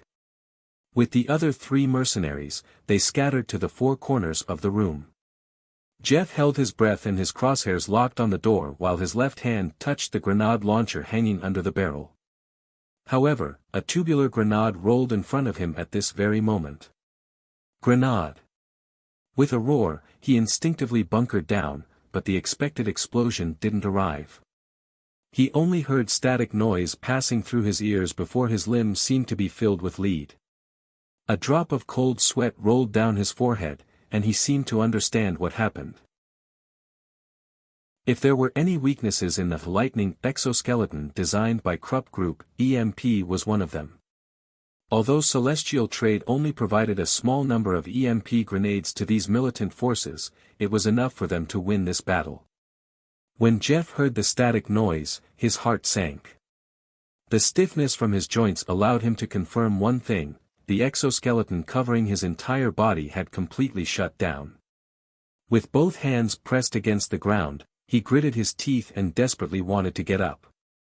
But 100 pounds of alloy steel plates on his body wasn't easy to lift without the force of the exoskeleton. Just like that, Jeff could only watch the militant soldier walking toward him. The soldier first kicked him down, then pulled off his helmet before sending him to sleep with a strike to his face. In the blink of an eye, the only 4 mercenaries in the room lost their combat abilities. Carol desperately tried to escape to the corner while watching in horror. Don't come close to me. I beg you, let me go. I'm just a researcher. I have a wife and a 3-year-old daughter. They're still waiting for me to go home. You can't. The leader of the militants grabbed his collar and lifted him as he stared at his frightened eyes. Sample room, go and open the door. Yes, Carol nodded while shivering. His feet returned to the ground, but he stumbled in fear. With a gun pointed to his head, Carol didn't dare to drag things on. He took the soldiers to the underground sample room. The door of the sample room was already spray-painted with the militants' logo and various slogans. As he was pushed to a metal door, several soldiers were already waiting. Under watch of several pairs of eyes, Carol typed the password with his trembling fingers. With a clunking noise, he was rudely pushed aside. As the soldiers entered the sample room, the leader of the militants took off his gas mask and looked at everything in the sample room, muttering to himself. God! What did we find? Countless body bags, like dried fish on a production line, were neatly hung with hooks. Through the plastic on top of each body bag, he could even clearly identify the facial structure of each sample, and the number attached to the body bag. Sir, we're going to do. The soldier's throat next to him felt dry and he squeezed out a few words. The militant leader silently took out his phone and gave it to the soldier. Go take some photos. Remember, they have to be clear. After making the order, he put the rifle behind him, took out another USB from his pocket, and inserted it into the lab server according to the agreement with Celestial Trade. After waiting for the data transfer to finalize, he grabbed the USB. The soldier who was taking photos had returned. With an ugly expression, he forced out a few words. Done. The militant leader didn't say anything. He just nodded, then ordered a retreat. As he passed by the door, a soldier stepped forward and poked the head of the director with a gun. How are we going to deal with this guy? Looking at Carol's horrified and pleading eyes, the militant leader scoffed and looked away. Tie him up and leave him here. After hearing this sentence, ecstasy suddenly appeared on his face. However, the ecstasy didn't last 2 seconds and his heart sank to the bottom again with the next sentence. There has to be someone to explain to the protesters and reporters outside what these body bags are for. It seems that we found something incredible. Through the holographic screen, Jiang Chen, who was in future building, was looking at the photos sent by the militants. The hanging bodies were daunting. While he was mentally prepared about the use of living people as materials for the Golden Apple Project, he didn't expect that the Freemasonry would place such a low value on life. If he remembered correctly, this was the modern world, not the apocalypse. Sitting on the other side of the office was CLA. Compared to when he first met Jiang Chen, the boy had now matured. With Jiang Chen's support, his sister regained her vision. As agreed, after he returned to Xian from university, he swore his allegiance to Jiang Chen. He was mainly responsible for maintaining the network security for celestial trade and occasionally working part-time as a hacker for Jiang Chen to deal with things that must remain hidden. For example, like the current operation. Jiang Chen got up and walked to the other side of the office. He patted CLA's backrest and looked at the data stream flashing inside the computer. "How's it going? Are you done?" Database deciphering is now completed, and a total of 197 gigabytes of experimental data has been copied. To be honest, deleting their originals doesn't make any sense.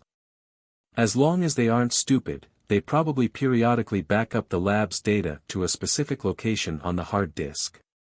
Despite this, CLA also pressed a few buttons, following Jiang Chen's request, and deleted all the research data on the Golden Apple project in the 7th Research Institute. I understand that the purpose of deleting the information here is just to prevent it from falling into the hands of the Russians. You don't have to worry about these things, concentrate on your work. Information related to Golden Apple definitely shouldn't fall into the hands of the Russians, including information related to brainwashing technology. This kind of technology was useless to Jiang Chen but not for other countries. Okay, you're the boss. The Russians won't find any information related to the Golden Apple project. CLA yawned, but his typing motions didn't stop at all. The network security engineers at the institute were tied up. With the help of a quantum computer, the server was pretty much undefended to him. Got it. CLA's hands left the keyboard and he snapped his fingers. Everything was going as planned, and Jiang Chen couldn't stop smiling. Remember to wipe your footprints. Understand. CLA grinned and tapped the Enter key on the touch panel. At the same time, the screen began to load. It's the Freemasonry who destroyed the data when they retreated. As long as we leave misleading traces, then erase records of us breaking into the server. The sound of the propeller whizzed in the air, and 5 transport helicopters arrived above the 7th Institute. Looking at the dense crowd below, Horvat's skull felt numb. He was ready to enter combat when he was dispatched, but there were no militants at the scene at all. Other than the wreckage and shambles, he only saw protesters that had already rushed inside, as well as media vans from the media outlets around the world. "Sir." The mercenary sitting next to him looked at him with eyes of inquiry. After hesitating for a moment, Horvat pressed on the headset and made an order: lower the height, prepare for a rope drop. 5 helicopters hovered in front of the main entrance of the institute, and dozens of special forces landed on the ground using ropes. The protesters had already rushed into the institute, and ambulances and fire trucks surrounded the entrance. Stretchers and cameras mixed with the crowd and made the scene particularly chaotic. Police dispatched from nearby were trying to control the situation and remove unrelated individuals and the media from the institute, but they were ineffective against the angry protesters and aggressive reporters. Sergeant Dover leaned against the police car with his hand on his forehead. He brought over 100 police forces, but they still had a minimal impact on the protesters who had already rushed into the institute. Obviously, the reporters found something in the research institute. Body bags labeled with numbers were lined up in the open space in front of the institute. The director of the institute, who had a bruised nose, was lifted into an ambulance. The protesters questioned who the police should arrest. The police also asked the police chief the same question. Dover didn't know the answer, so he could only resort to reporting to his superior. However, until now, his superior hadn't given him any clear instructions. He just repeated the sentence, "Control the situation." With heavily armed mercenaries, Horvat walked to Dover's side and showed him the documents to enter the restricted zone. The documents were unnecessary since the restricted zone was already filled with protesters who couldn't be moved. "Where is Carol?" Horvat glanced at the protesting crowd and lowered his voice. "You're talking about the director of the institute?" He was carried to the ambulance. Dover raised his chin and pointed to the ambulance next to him. "He looks a bit miserable. You should be mentally prepared. When we retrieved him from the protesters, we almost didn't recognize him." Horvat's eyebrows twitched and he walked in the direction of the ambulance. Looking at the mercenaries rushing into the crowd, the protesters looked at them with hostility. "Arrow? Where is our 9th Anti-Terrorist Brigade? When did Peter outsource anti-terrorism to military contractors? Who knows? Maybe next time, they will even outsource the ballots. Ah, then I have to sign up for a printing factory to bid." Without paying attention to the protesters, Horvat pushed aside the protesters in front of him, walked to the ambulance, showed the medical staff his documents, and pulled Carol out of the ambulance. The sound of the bolt scared off the protesters who were preparing to rush forward. They formed a human wall and retreated in the direction of the helicopter. *T, this guy got messed up. The stretcher was pushed into the transport helicopter while a mercenary whispered. "As long as he's the right one." Horvat glanced at him and told the medic to handle the director's wounds, then turned back to the crowd. Although he was miserable, Carol fortunately still had some air left in him, or it would be difficult for him to answer to his superior. In addition to the director of the institute, other researchers surrounded by protesters were waiting for rescue. When Horvat rescued key researchers from the locked office, he returned to the helicopter and Carol, who was almost on his last breath, woke up. Horvat sat down beside him and stared into his eyes. "Where is Jeff? How come I didn't see him?"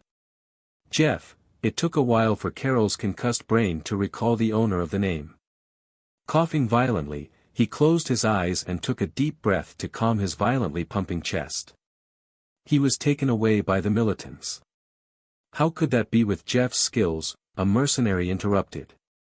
Horvat frowned, raised his hand to cut the mercenary off and persisted further. "Tell me all the details." The militants broke into the Underground Research Institute security system and opened the alloy door. The last mercenaries and the militants exchanged fire in the corridor in front of the main entrance, and Jeff took me to the office at the back of the lab. Then. Recalling the tragedy that occurred an hour ago, Carol was frightened. Suppressing his fear, he narrated what happened with great discomfort. Then they quickly pushed the front door and threw a grenade inside. Jeff and the other 3 got down, but the grenade didn't explode. There was only a very faint static noise, then they couldn't crawl back up. They were knocked out by the militants who rushed through the door. "If I'm not wrong, that should have been EMP," Horvat muttered to himself and spoke the 3 letters for him. Located in the Finnish manor, Carmen quietly listened to the report from his phone. The 7th Institute was attacked by the militant army organization claiming to be the People's Liberation Front. They released a video of the battle at the Research Institute, not only publishing evidence of human experiments to the whole world but also letting in the protesters. "The traces of EMP weapons were found on the scene," Johnson said with a dignified look. Whenever these 3 letters were mentioned, it wasn't difficult to guess who was behind this. All celestial trade possessed were non-nuclear EMP weapons. However, Carmen didn't expect that not only did they reduce the size of their EMPs to non-guided support rockets, but they also further reduced it to a portable grenade. After listening to Johnson's report, Carmen didn't speak. After a long silence, he picked up the phone and called the Krupp group to tell them that the lightning exoskeleton required EMP protection, then hung up. After being neglected for a long time, Johnson waited for Carmen to finish calling, then he hesitated for a moment before asking, "What should we do now?" "I'll give you all of Arrow's resources in Frankfurt. Find them and kill them in their cradle." "Roger." Johnson lowered his head, then left with quick steps. Looking at the closed door, Carmen gritted his teeth in anger. He gazed at the golden apple on the table sullenly and said, word by word, "You will pay for your stupidity." The Frankfurt People's Liberation Front announced its support for the exiled government led by former Deputy Prime Minister Evelyn. The leader of the rebel militants, Franz, claimed that 10,000 people have joined their ranks and they will be armed to protest against New Choice Party's decision for EU integration and the blatant disregard for the interests of the people. Evelyn told the media in exile that the tragedy in the 7th Institute wasn't an accident. With Peter's involvement, the country is rotting from the inside. The New Choice Party isn't the people's government but a puppet government controlled by corporations. Everyone should stand up and fight against this tyrant. Leaning on the sofa, Jiang Chen enjoyed Aisha's gentle massage while watching CNN's report.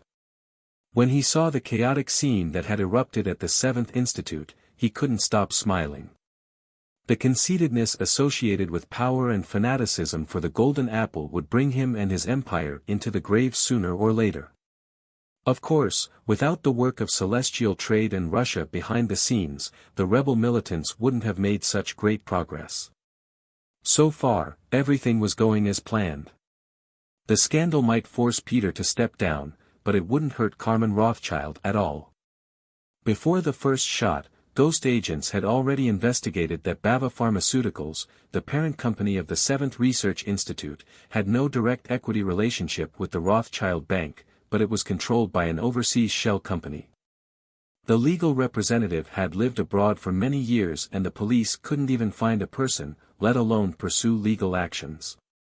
Without any further incidents, after Carmen took this slap to the face, his next step would be to revise the Public Gathering Bill and the Anti-Terrorism Act.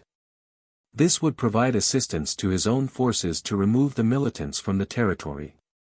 However, New Choice Party's support rate, already losing popularity, would fall to the bottom. This would push the already fierce conflicts in the country to a new peak.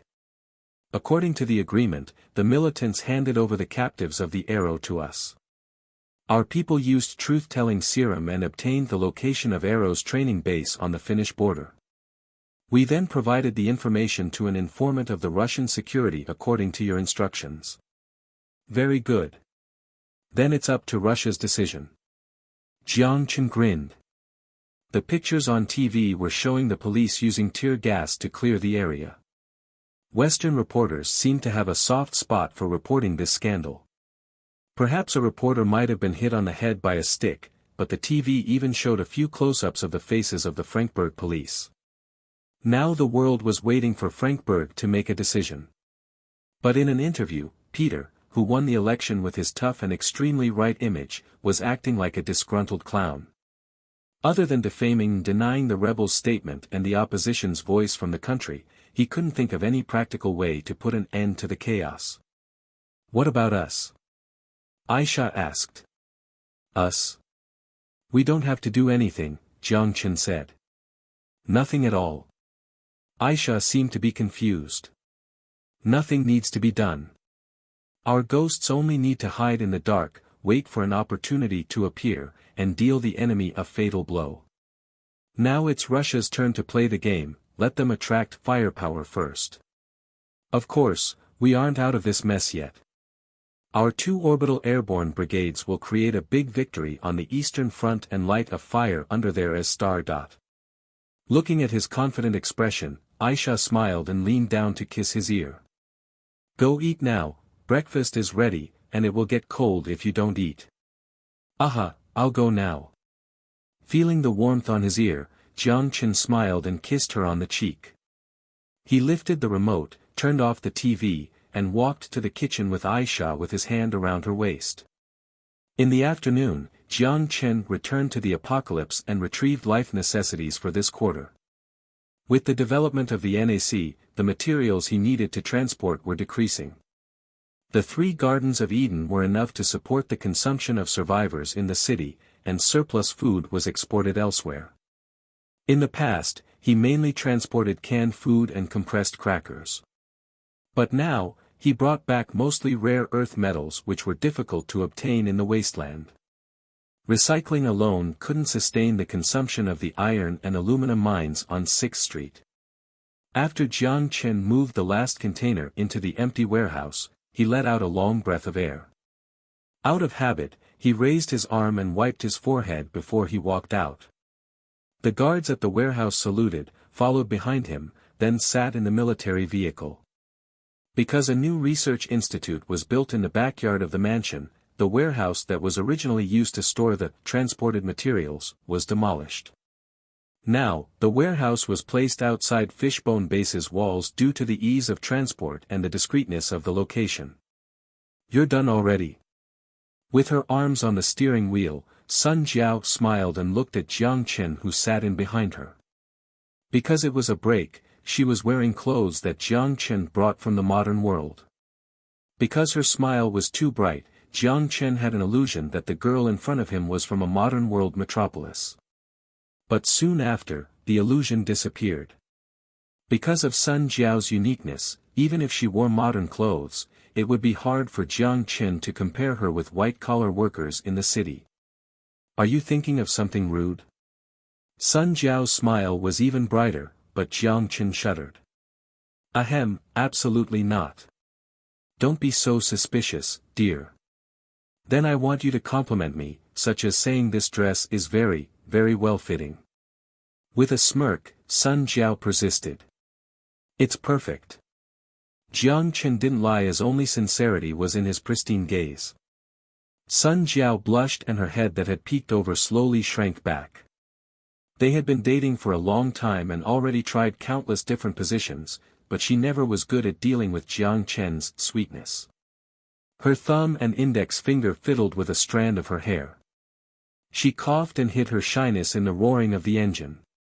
Driving on the main road on the base, Jiang Chen observed the scenery along the way through his window and casually talked to Sun Jiao about the base. "Preparing for winter already? The sooner we prepare, the better. Last year's heavy snow was so memorable." Looking at the cloudless sky outside the window, Sun Jiao yawned. "The Holy Shield system hasn't been fixed yet. If nothing surprising pops up, it probably won't happen this year. Are those people really trustworthy? I always feel they're too slow. Is it that difficult to repair a shield? There was a rare case of good weather today. It was typically hard to see such clear clouds in the wasteland. The rays mixed with hues of yellow and green and the hazy radiation dust were the normal state of the wasteland, along with the zombies and death claws among the ruins. But with the establishment of the NAC, they started to disappear. It should be very difficult. It wouldn't benefit them if they chose to be slow. We don't supply them with free winter supplies, so if they can't fix it by the end of this year, they will have to freeze in Shangjing." Jiang Chen laughed. "I thought you stepped down from intelligence work. Kutpov is responsible for this task. I'm only responsible for helping him contact celestial trade. The coordinates of Arrow have been exposed. If everything goes smoothly, he will fly to Finland tomorrow." "Ha, that old man. I know, very interesting guy." "Interesting? I don't see anything interesting on his face with as many knife scars as wrinkles." In a villa on the outskirts of Moscow, an old man and a young woman sat across from each other and enjoyed a not-so-family dinner. However, Nikolaev was very content. Since the death of Marina, his family was fragmented. The Cold War between the daughter and father had continued till now. The last time they had dinner together was in the distant past. Both sides knew that this wasn't each other's fault, but they couldn't forgive each other. Regardless of what Marina did, she was Natasha's mother, and she died in Georgia because of his orders. He didn't expect Natasha to forgive him, even if he believed she could understand him. Nikolaev looked at his daughter deeply. Natasha stopped moving her fork and touched her face with a frown. "Is there anything on my face?" "There are a lot of things, lots of reminders of Marina." "Sorry, I shouldn't mention her name." "It's okay, I know she died." "You're in more pain than me." Natasha was nonchalant. Nikolaev forced a smile, pinched his eyebrows, hesitated for a while, and finally spoke the words that had been brewing for a long time. "Listen, I heard he has many women. Are you not the same?" Natasha sneered. This This isn't exactly the same. Nikolaev touched his nose awkwardly after his daughter revealed his private life. I just hope that you can take care of yourself. I will. Nikolaev opened his mouth, but his vocabulary seemed to have disappeared, as nothing came out in the end. He spread his hands and said, I hope so. This was her own life, and he had no right to interfere too much, even if he was her father.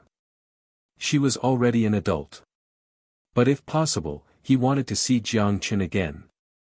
This time, he swore that he would grab Jiang Chen's neck and beat the wicked and lucky boy. Looking at her father's expression, Natasha knew what he was thinking and couldn't help but sigh. After a moment of silence, she slowly said, after some time, I will be there.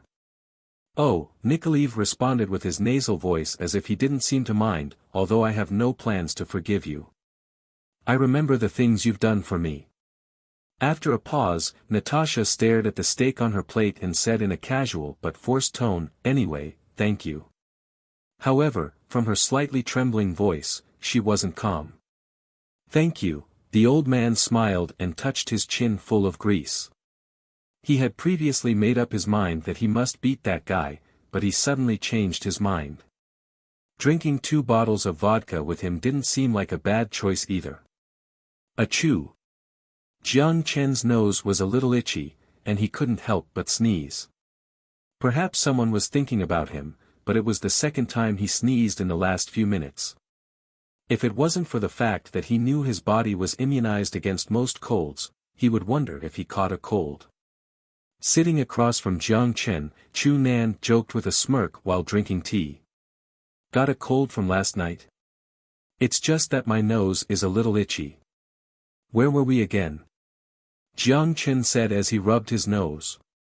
Chu Nan sighed. Did you really listen to what I said about the Northern Alliance area?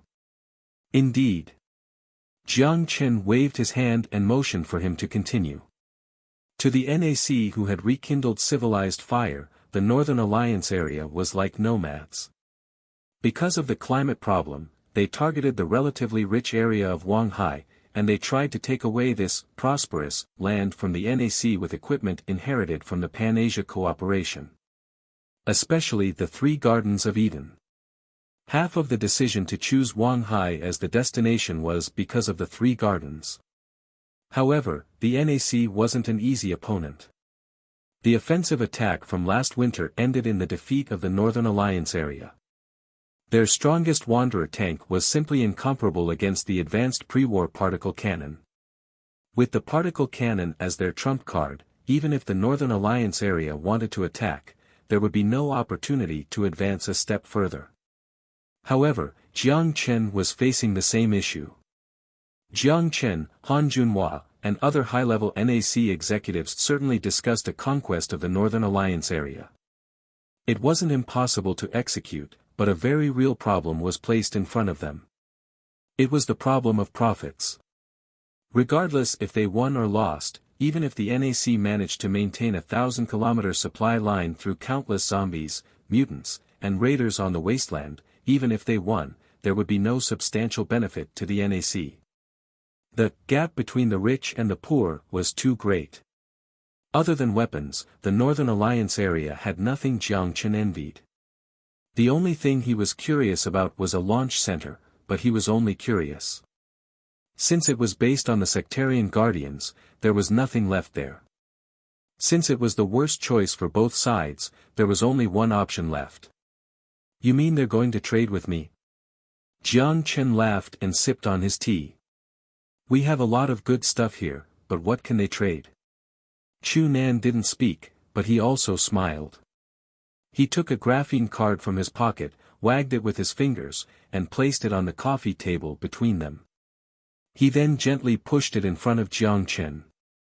Jiang Chen picked up the graphene card and rubbed the switch, then a list of goods appeared in front of him. Mutant fur, steel-toothed tiger teeth, blood vine, crystal, how come I don't understand some of things on here? Jiang Chen furrowed. In addition to the crystals and industrial-use blood vine, the others are luxury goods. They're only available in the northwest area of the mainland. They can be used to produce coats, jewelry, or other items. These luxury goods are in high demand on the wealthy 6th Street, the southern area, and overseas. What do you think? Interested? Chu Nan asked. When Jiang Chen heard the word luxury, he almost burst out laughing. Sure enough, the pursuit of a high quality of life was part of human nature. Without a need to worry about food, people begin searching for other things, but this was also part of the path toward civilization. A civilization without luxury couldn't ever be truly prosperous. What do you think? Jiang Chen tossed the card back on the table and didn't directly answer his question, but instead, he asked Chu Nan for his opinion. If trade can feed them, at least they can control their own hands. I think this is a good thing. But we have to consider what can be sold and what can't be sold. Chu Nan said, with a shrewd light piercing out from his eyes. The representatives from the Northern Alliance area were also brought over, and the negotiations lasted for an entire afternoon. The NACNAA Free Trade Agreement, that made countless businessmen on 6th Street ecstatic, was finally introduced.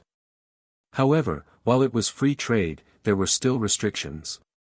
First, strategic materials, like iron, aluminum, titanium, tungsten, molybdenum, and rare earth materials were all restricted.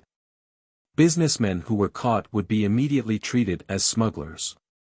At this point, Jiang Chen didn't make any concessions, no matter how the Northern Alliance area representative protested.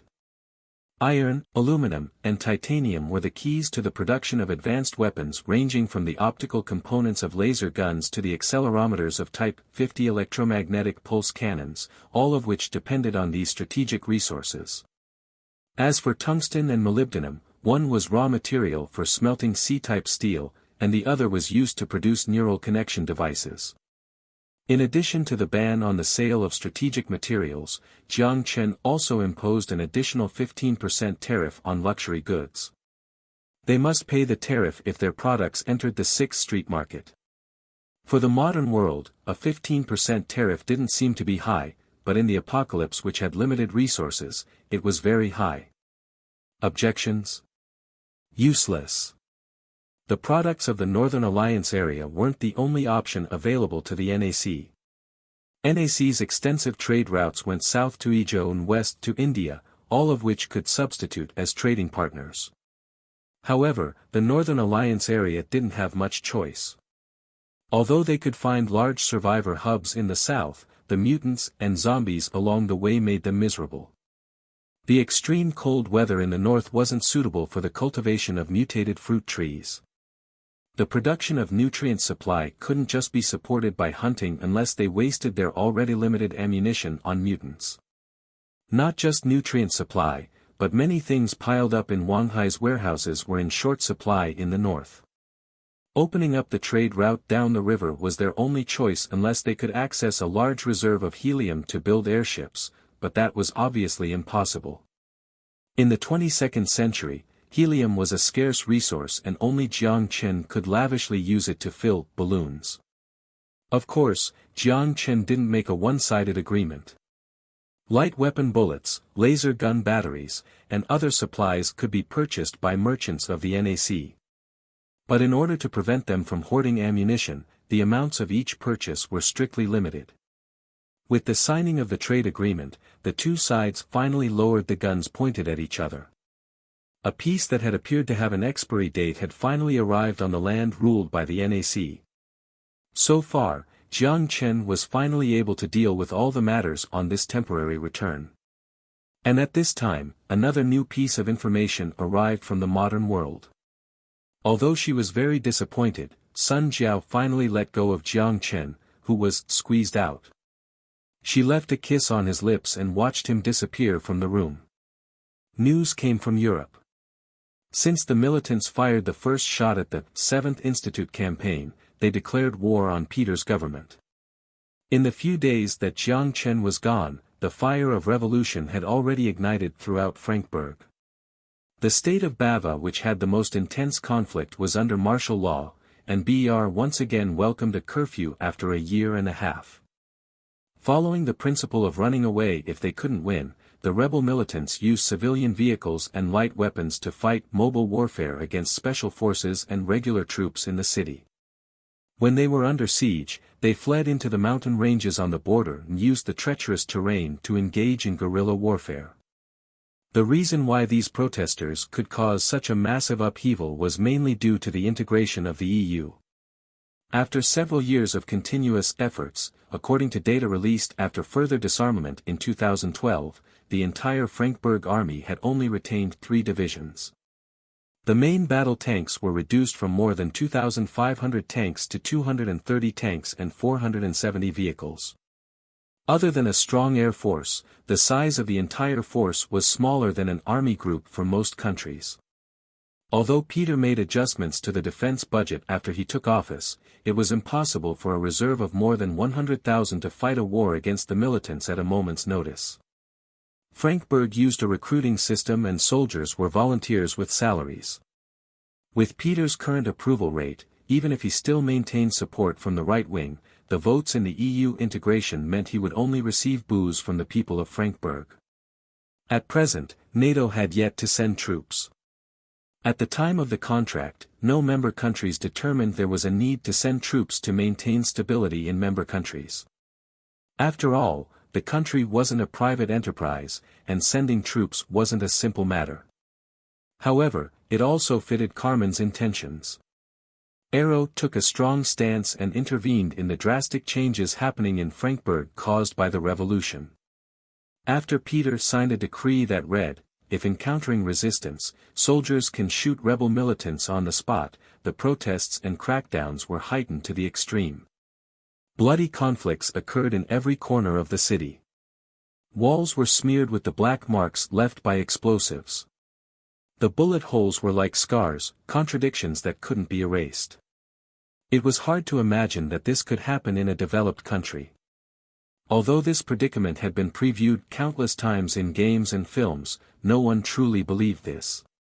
Perhaps it was a cultural war brought by the refugees. In the early morning of May 21, Coro City Airport welcomed a special guest. Under the escort of 4 bodyguards, the old man with a hooked nose smiled and greeted Jiang Chen with a hug. "I had a hunch when I left last time that we would meet again. I didn't expect this day to come so quickly." "It's not that quick. When I saw you last time, you were 40.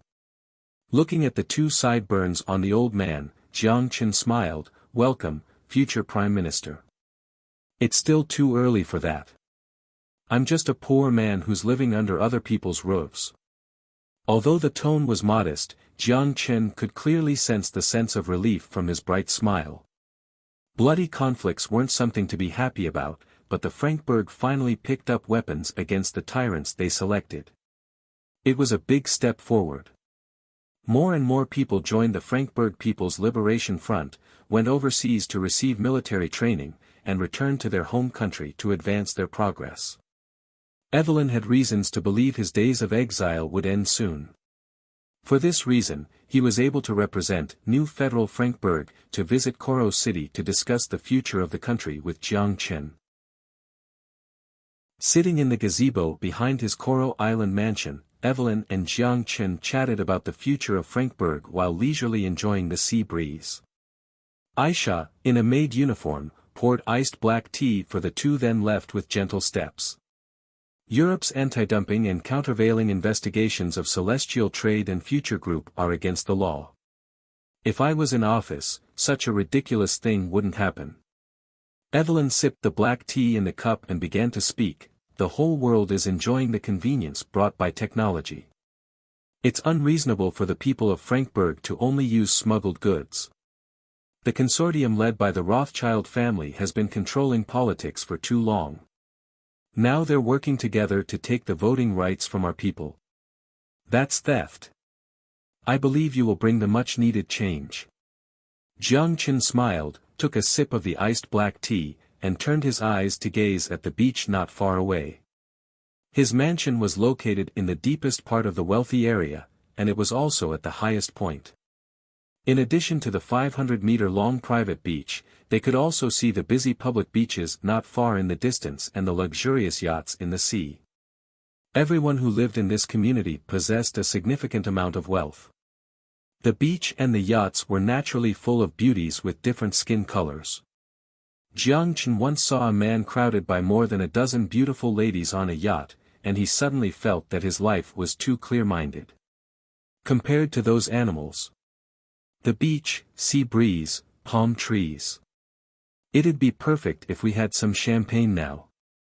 If we popped some champagne now, what would we use to celebrate after the victory? Tea. Jiang Chen joked. Ha ha ha. Evelyn laughed. I didn't expect you to understand American humor. I know a little about the cultures of all countries. Jiang Chen smiled and put down the teacup in his hand. Let's leave the chit-chat to dinner time. You flew here not just for a vacation, right? Of course. Are we not discussing the future of Frankfurt? Evelyn laughed. Jiang Chen shook his head. We already agreed on opening the channels for future group and celestial trade prior. It was also a prerequisite for us to support you. This isn't discussing the future. Evelyn spread his hands. Well, precisely speaking, the purpose of my trip was to hear your opinion or recommendations. Recommendations? What recommendations do you want? Jiang Chen leaned back in his chair and looked at the old man, intrigued. The civil war has pulled Frankfurt into chaos. I believe you must have seen on the news what the country is like now. I'll be straightforward, once I'm elected as the next prime minister, if I want to stabilize my position, I must fix the mess left by Peter and reinvigorate the Frankfurt economy from its ruins. You came to seek out investments? Jiang Chen acutely sensed his intention. Yes. Evelyn nodded solemnly. What we lack is exactly what you have. Whether we have a poor market or an energized market depends on you. On the economic issue, Russia, which lacks self-sufficiency, definitely wouldn't be able to help. Evelyn could only discuss this matter with Jiang Chen. If Frankfurt wished to step out of the grim civil war, it must inject a lot of money. However, no one was willing to spend hundreds of billions to take a risk on Europe, which would be in turmoil for the next decade or even longer. Evelyn anxiously observed Jiang Chen's expression, and he was relieved that he didn't see signs of rejection. However, Jiang Chen's grin made him question if the decision to ask the question was wise. Jiang Chen smiled. Are you sure? My appetite is very big. Evelyn's eyebrows twitched, and he bit the bullet. Go ahead. Jiang Chen extended 3 fingers and said slowly, Daimler, Volkswagen, BMW, that's impossible. Evelyn exclaimed and interrupted him. Do you think Frankfurt is Xian? Our antitrust regulations won't allow, when I finish talking. Jiang Chen raised his hand to signal for him to not overreact, then he put up a finger. 100 billion Xian new dollars. More objections were stuck in his throat, and nothing came out of Evelyn's mouth. At the current exchange rate, 100 billion XND was almost equivalent to 150 billion euros.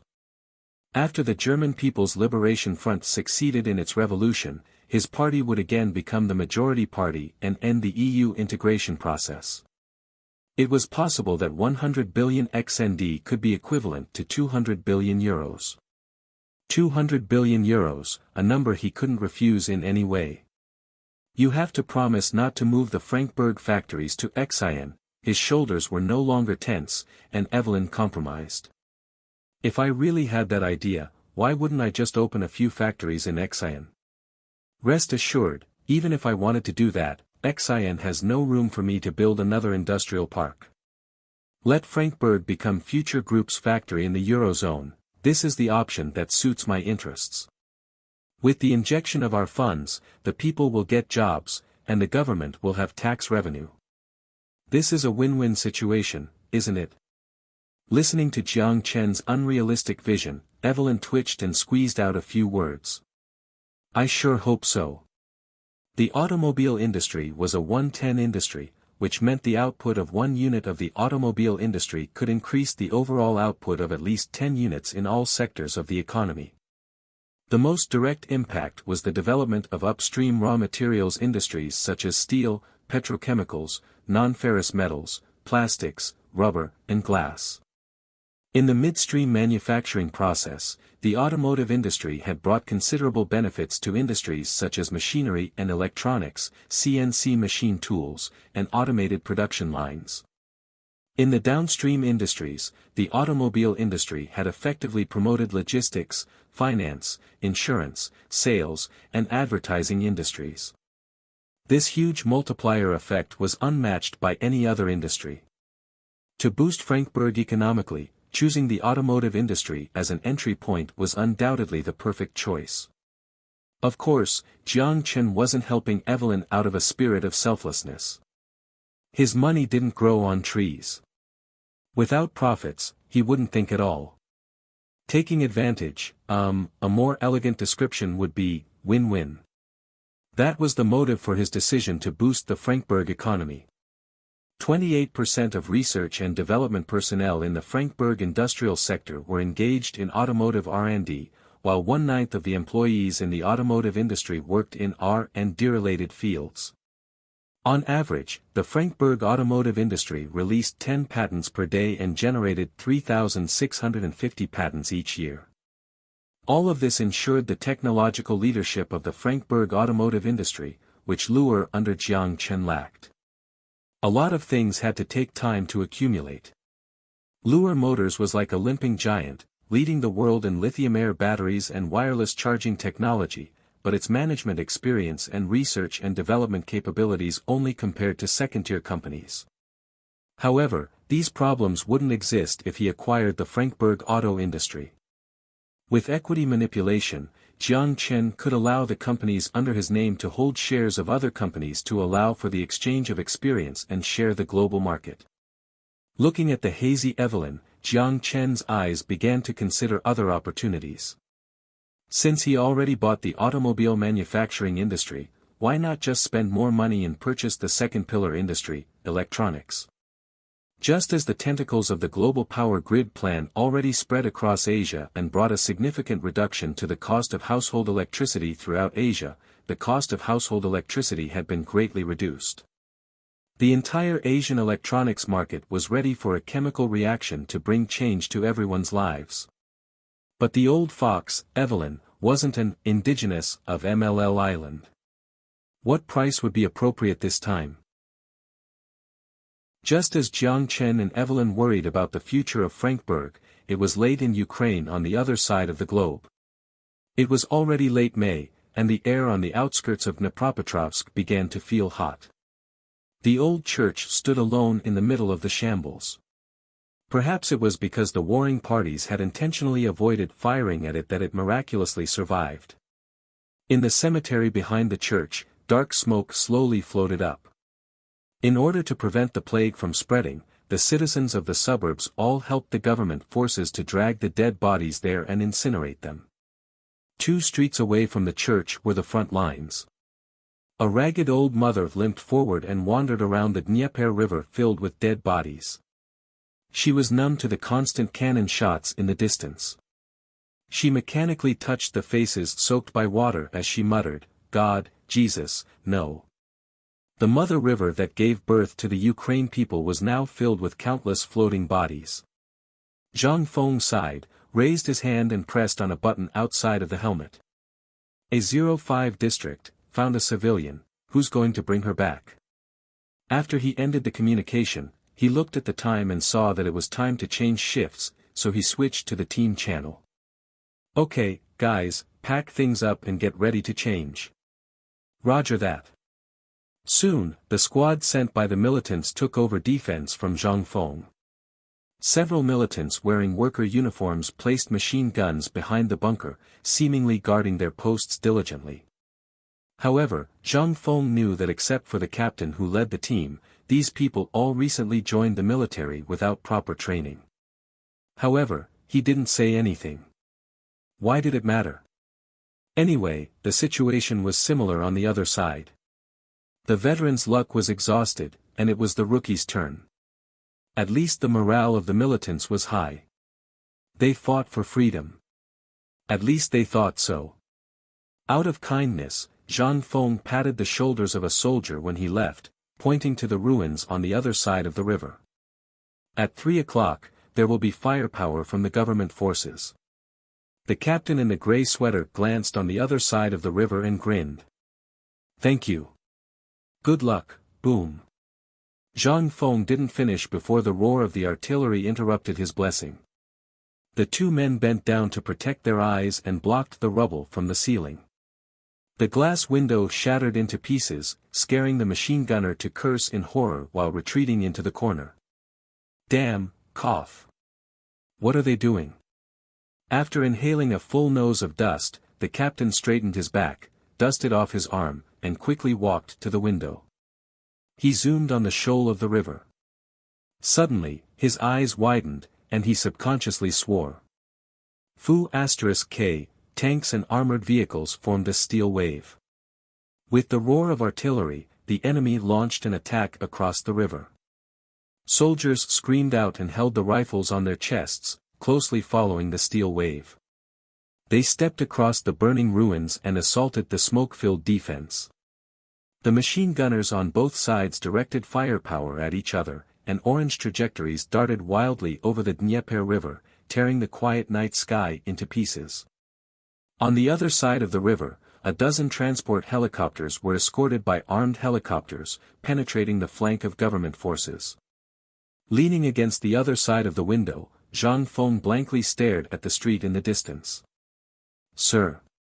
Sergei went to Zhang Feng and looked at him with questions in his eyes. Just as Zhang Feng was ready to answer, I don't know, the signal light in his vision flashed, and the commander's holographic image appeared. Raising his hand to stop Sergei from speaking, Zhang Feng listened to the commander's orders, then immediately saluted, following by a shout, Yes, sir. Sergei and Hans looked at each other with confusion, then looked at their captain. After taking a long look at his team members, Zhang Feng took a deep breath. Sorry, guys, the activity is temporarily cancelled.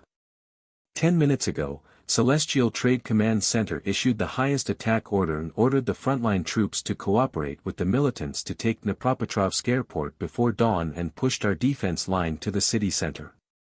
It's time to end the war. Let's cross the river to finish those idiots. The destination is the airport. You have a minute to check the equipment. Now follow me to the checkpoint and get moving. Move. Move. Move. The air filled with chaos blew in their faces and blew away any last remaining drowsiness.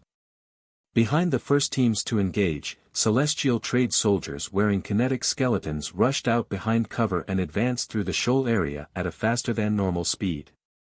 Flare and fire flashed in the sky. Aurora 20s and F-18s fought among the clouds. After a while, the parts belonging to the F-18 fighters rained down. The anti-aircraft firepower deployed by the government forces in the eastern part of the city was marked by Celestial Trade Special Forces wearing K2 skeletons and turned into alloys by the tungsten rods descended from heaven. Under the cover of optical invisibility, they walked through the battlefield like ghosts.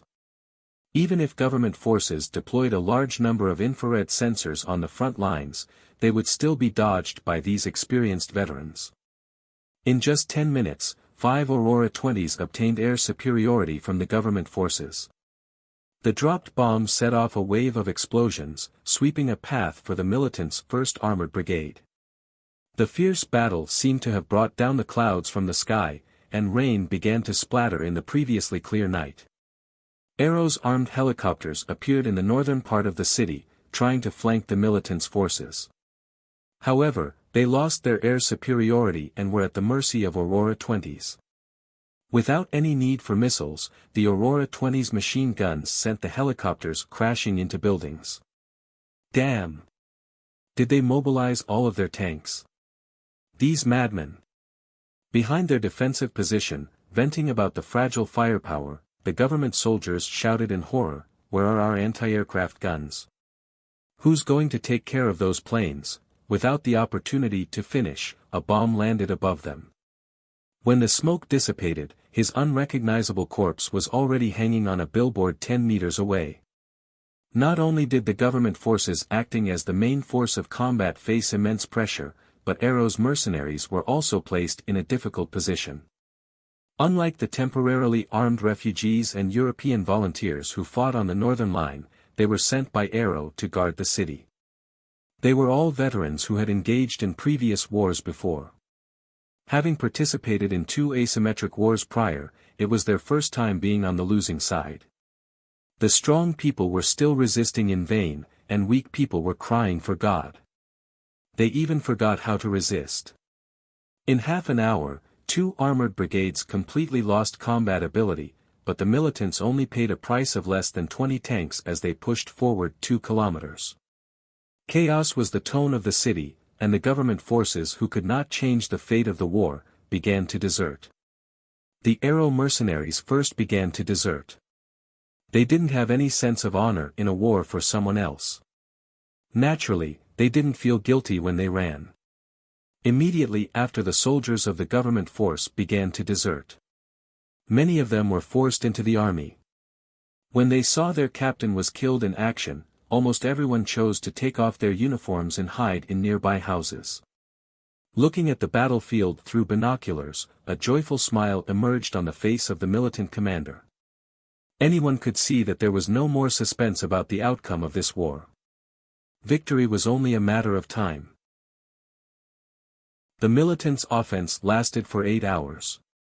It wasn't until dawn that the control of the airport fell in the hands of the civil militants.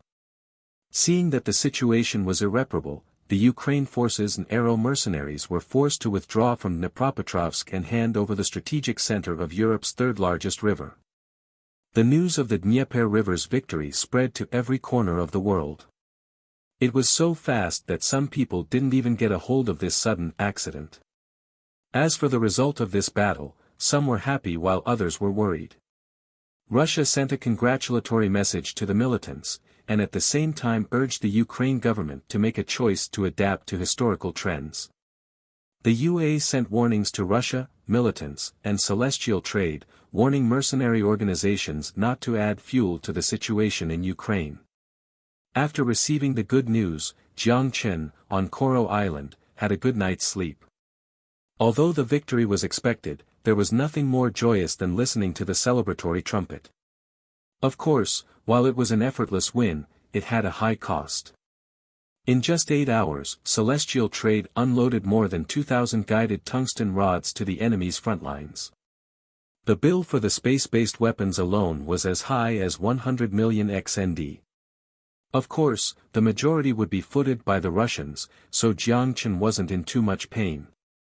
As Jiang Chen expected, the victory on the Ukraine battlefield directly affected the revolution thousands of kilometers away. Militants crossed the Dnieper River and ignited war across the originally peaceful part of Kane. The country's capital, located in the upper reaches of the Dnieper River, was no longer safe. Ukraine was standing at the intersection of history. The decision to head east or west became the focus of the world. It was about whether NATO's front lines would be in Ukraine or at its doorstep in Poland. Useless fools. The battle report was slammed onto the table. The office was silent. Other than Carmen's heavy breathing, there wasn't a single decibel of sound. Johnson and the executives of Arrow lowered their heads, terrified. Carmen's chest violently pumped and his bloodshot eyes covered any haze in his eyes, replaced only by madness. I gave you the best weapons. A division couldn't stop 2 brigades. Were your fortifications made out of paper? Sards lowered his head. As the CEO of the Arrow Company, he wanted to argue for the soldiers on the front lines. Against space-based weapons, their fortifications and tanks were basically made out of paper. The real reason for their failure wasn't because of the terrifying space-based weapons, but it was because air supremacy was never in their hands. Even F-35s couldn't gain an upper hand against Aurora 20s, let alone the old MiG-29s and the second-hand F-18s from Western countries. However, Sards didn't open his mouth after all. He knew that his boss was fuming. It was more effective to lower his head than to raise his head and argue. The silence lasted for a long time. Carmen took a deep breath and calmed his emotions, speaking slowly. "How's the situation in Frankfurt?" "It's not good." Johnson hesitated, gritted his teeth, and finally said, "The 10th Armored Division is fighting the rebels in Bava. Although it's achieved victories, the number of rebels actually increased. Yesterday, at noon, the 23rd Mountain Infantry Brigade was blocked by a human-formed wall when it entered the city. The 12th Armored Brigade was attacked with Molotov cocktails. If the situation persists, we will probably lose control of Bava. We absolutely can't lose control of Bava." Carmen seemed to have recovered his rationality. He calmly said, "Add a division of mercenaries to Bava." "We don't have that many people." Sards buried his head and said under immense pressure, "Our combat power has been contained on the Kane battlefield. If we dispatch troops from Ukraine, we can't stop the attack from militants and celestial trade, and we may lose Ukraine entirely." Frankfurt couldn't lose Bava. Europe couldn't lose Ukraine. For Carmen, it was a dilemma. After a moment of contemplation, Carmen made a decision. "It seems that the Frankfurt military service system needs to be adjusted.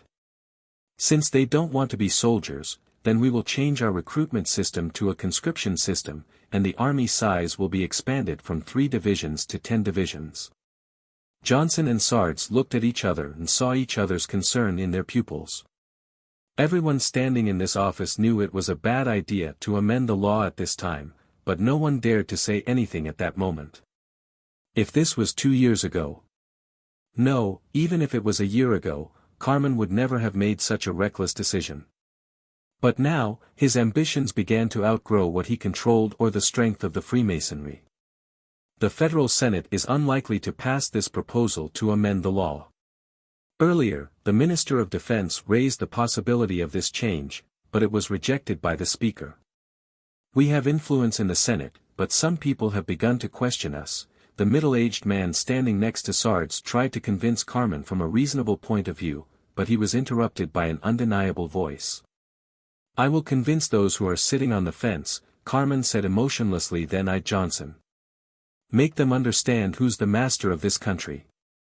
Johnson was secretly relieved. He nodded, turned and left the room where he didn't want to stay for a second longer. The middle-aged man no longer said anything, but he took a deep breath and looked around subtly, then said, "Peter is still on a diplomatic visit to Sweden. I will tell him to come back." "Aha, go." After receiving permission, the middle-aged man left the room with relief. There were only 3 people left in the room aside from Sards, the CEO of Aero. The other 2 were the managers of Aero in Ukraine and Frankfurt. From the start of the meeting, neither of them had said a word. "Nate." "Yes." The burly man with an obvious Jewish accent took a half step forward and answered. "My only request for you is to protect Kiev." After a pause, Carmen smiled and lowered his voice. "Remember, this is your last chance." Nate's muscles trembled involuntarily, and fear flashed across and quickly disappeared in his eyes. He knew very well what the last chance meant for him. The cold sweat gradually oozed down from his forehead. Being pierced by Carmen's gaze, he squeezed a word out of his throat. "Yes, good, go on." Carmen nodded, indicating that he could go, and he turned to the other manager. "Mr. Derrick, step forward." Derrick didn't hesitate to take a step forward and quickly said, "Guaranteed to complete the mission." "Yes." "Not even asking the task." "Very good." Carmen nodded with satisfaction. "At least your attitude is pleasing to me." Just as Derrick felt relieved, his boss suddenly took out a pistol from his pocket and fired at his forehead. There was a spark and his blood stained the cashmere carpet. Derrick couldn't dodge. His eyes were widened and frozen in shock before he collapsed on the floor. He didn't understand why he died.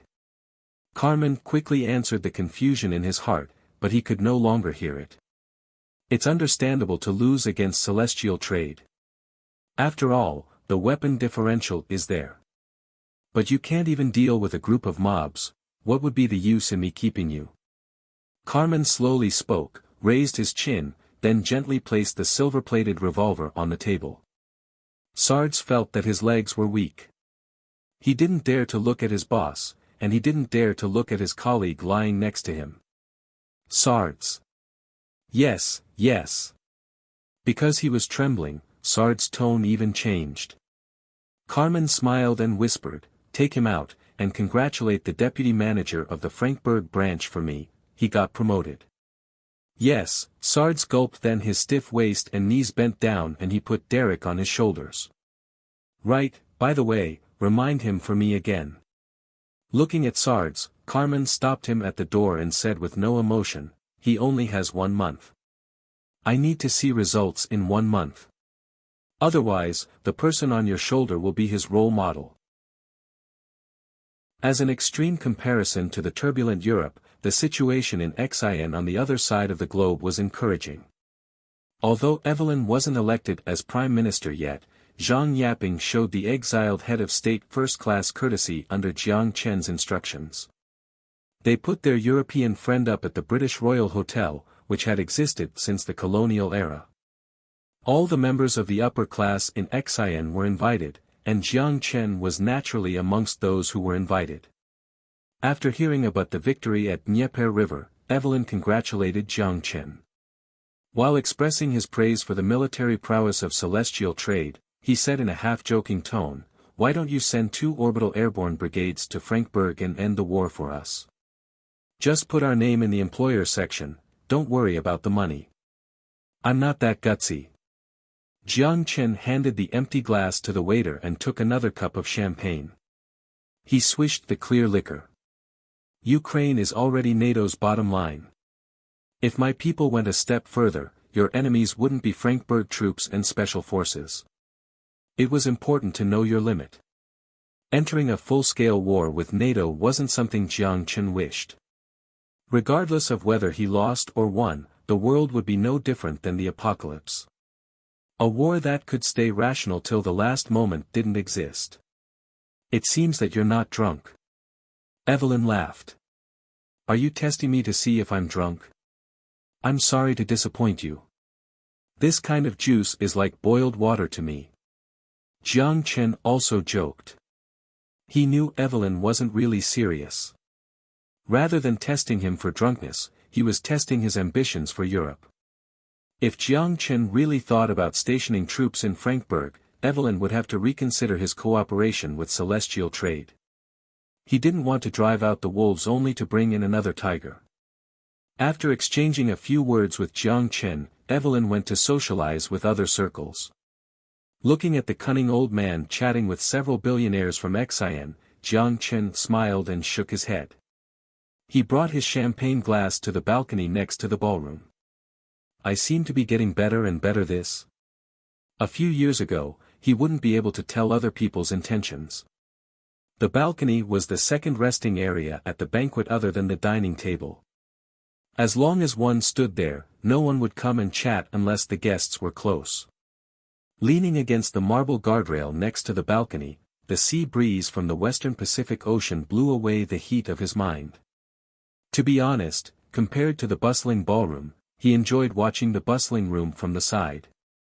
Of course, it was nothing elegant. He spent most of his time watching what the ladies wore.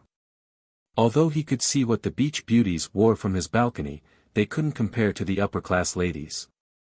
Regardless of their appearance and bodies, the difference in their temperament alone was like night and day. Jiang Chen noticed a very interesting phenomenon. The female guests at the banquet all looked fine. Anyway, since he had nothing to do, he simply tasted his champagne while he rated the ladies, easing up the tension he had felt in the past few days. Yet, he wasn't as relaxed as he appeared to be. He looked across the ballroom, observing, but he was very careful not to look at any one particular person for too long. If he caused unnecessary misunderstandings, that would be troublesome. After all, when he looked at others, many people were also peeking at him. After staying on the balcony for a while, the champagne glass in Jiang Chen's hand was empty. When he just saw a princess almost as cute as Yao Yao, a glamorous beauty walked over to him. She had a soft evening gown designed like a waterfall, pouring from her left shoulder to the carpet. A silk ribbon was wrapped around her waist, conservative but not without mystery. Her crystal high heels and her white ankles loomed under her spiral skirt, which complemented her fair skin above her neckline, highlighting her noble and glamorous temperament from inside out. "Do you want a drink?" With a glass of champagne in each hand, Xia Xiyu smiled and offered. "Of course, my beautiful queen." Jiang Chen placed the empty wine glass next to the marble guardrail. He teased her and took the champagne. "You're stunning today." Xia Xiyu's thin red lips curled up, and her eyes were filled with gorgeous colors. Obviously, she was very fond of Jiang Chen's praise. However, Jiang Chen wasn't a proper person. When she wasn't paying attention, he put his hand around her smooth waist. Xia Xiyu's cheeks suddenly turned red from being pulled into Jiang Chen's arm. After she broke free, she looked around anxiously. When she realized no one had noticed, she felt relieved. Then she rolled her eyes. "What do you want?" "Look at the occasion," Jiang Chen innocently shrugged, tilting his glass and gently clinking with her. "The knight and the queen, I thought you would like this setting." When Xia Xiyu heard the word knight, she blushed even more.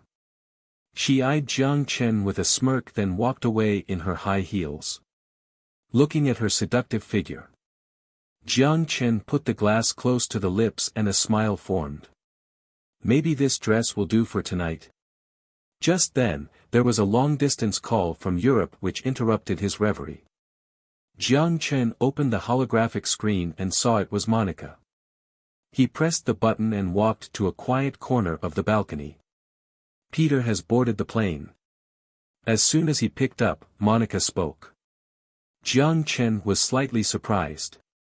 If he remembered correctly, Peter should be in Sweden for a 3-day diplomatic visit, and his next stop should be the 3 Baltic countries. Why did he return to the country? For a moment, he couldn't guess why. He shook his head and didn't think about it anymore. Anyway, to someone already dead, there was no difference. "Good, you can execute." Monica closed her lips and smiled respectfully. "Roger."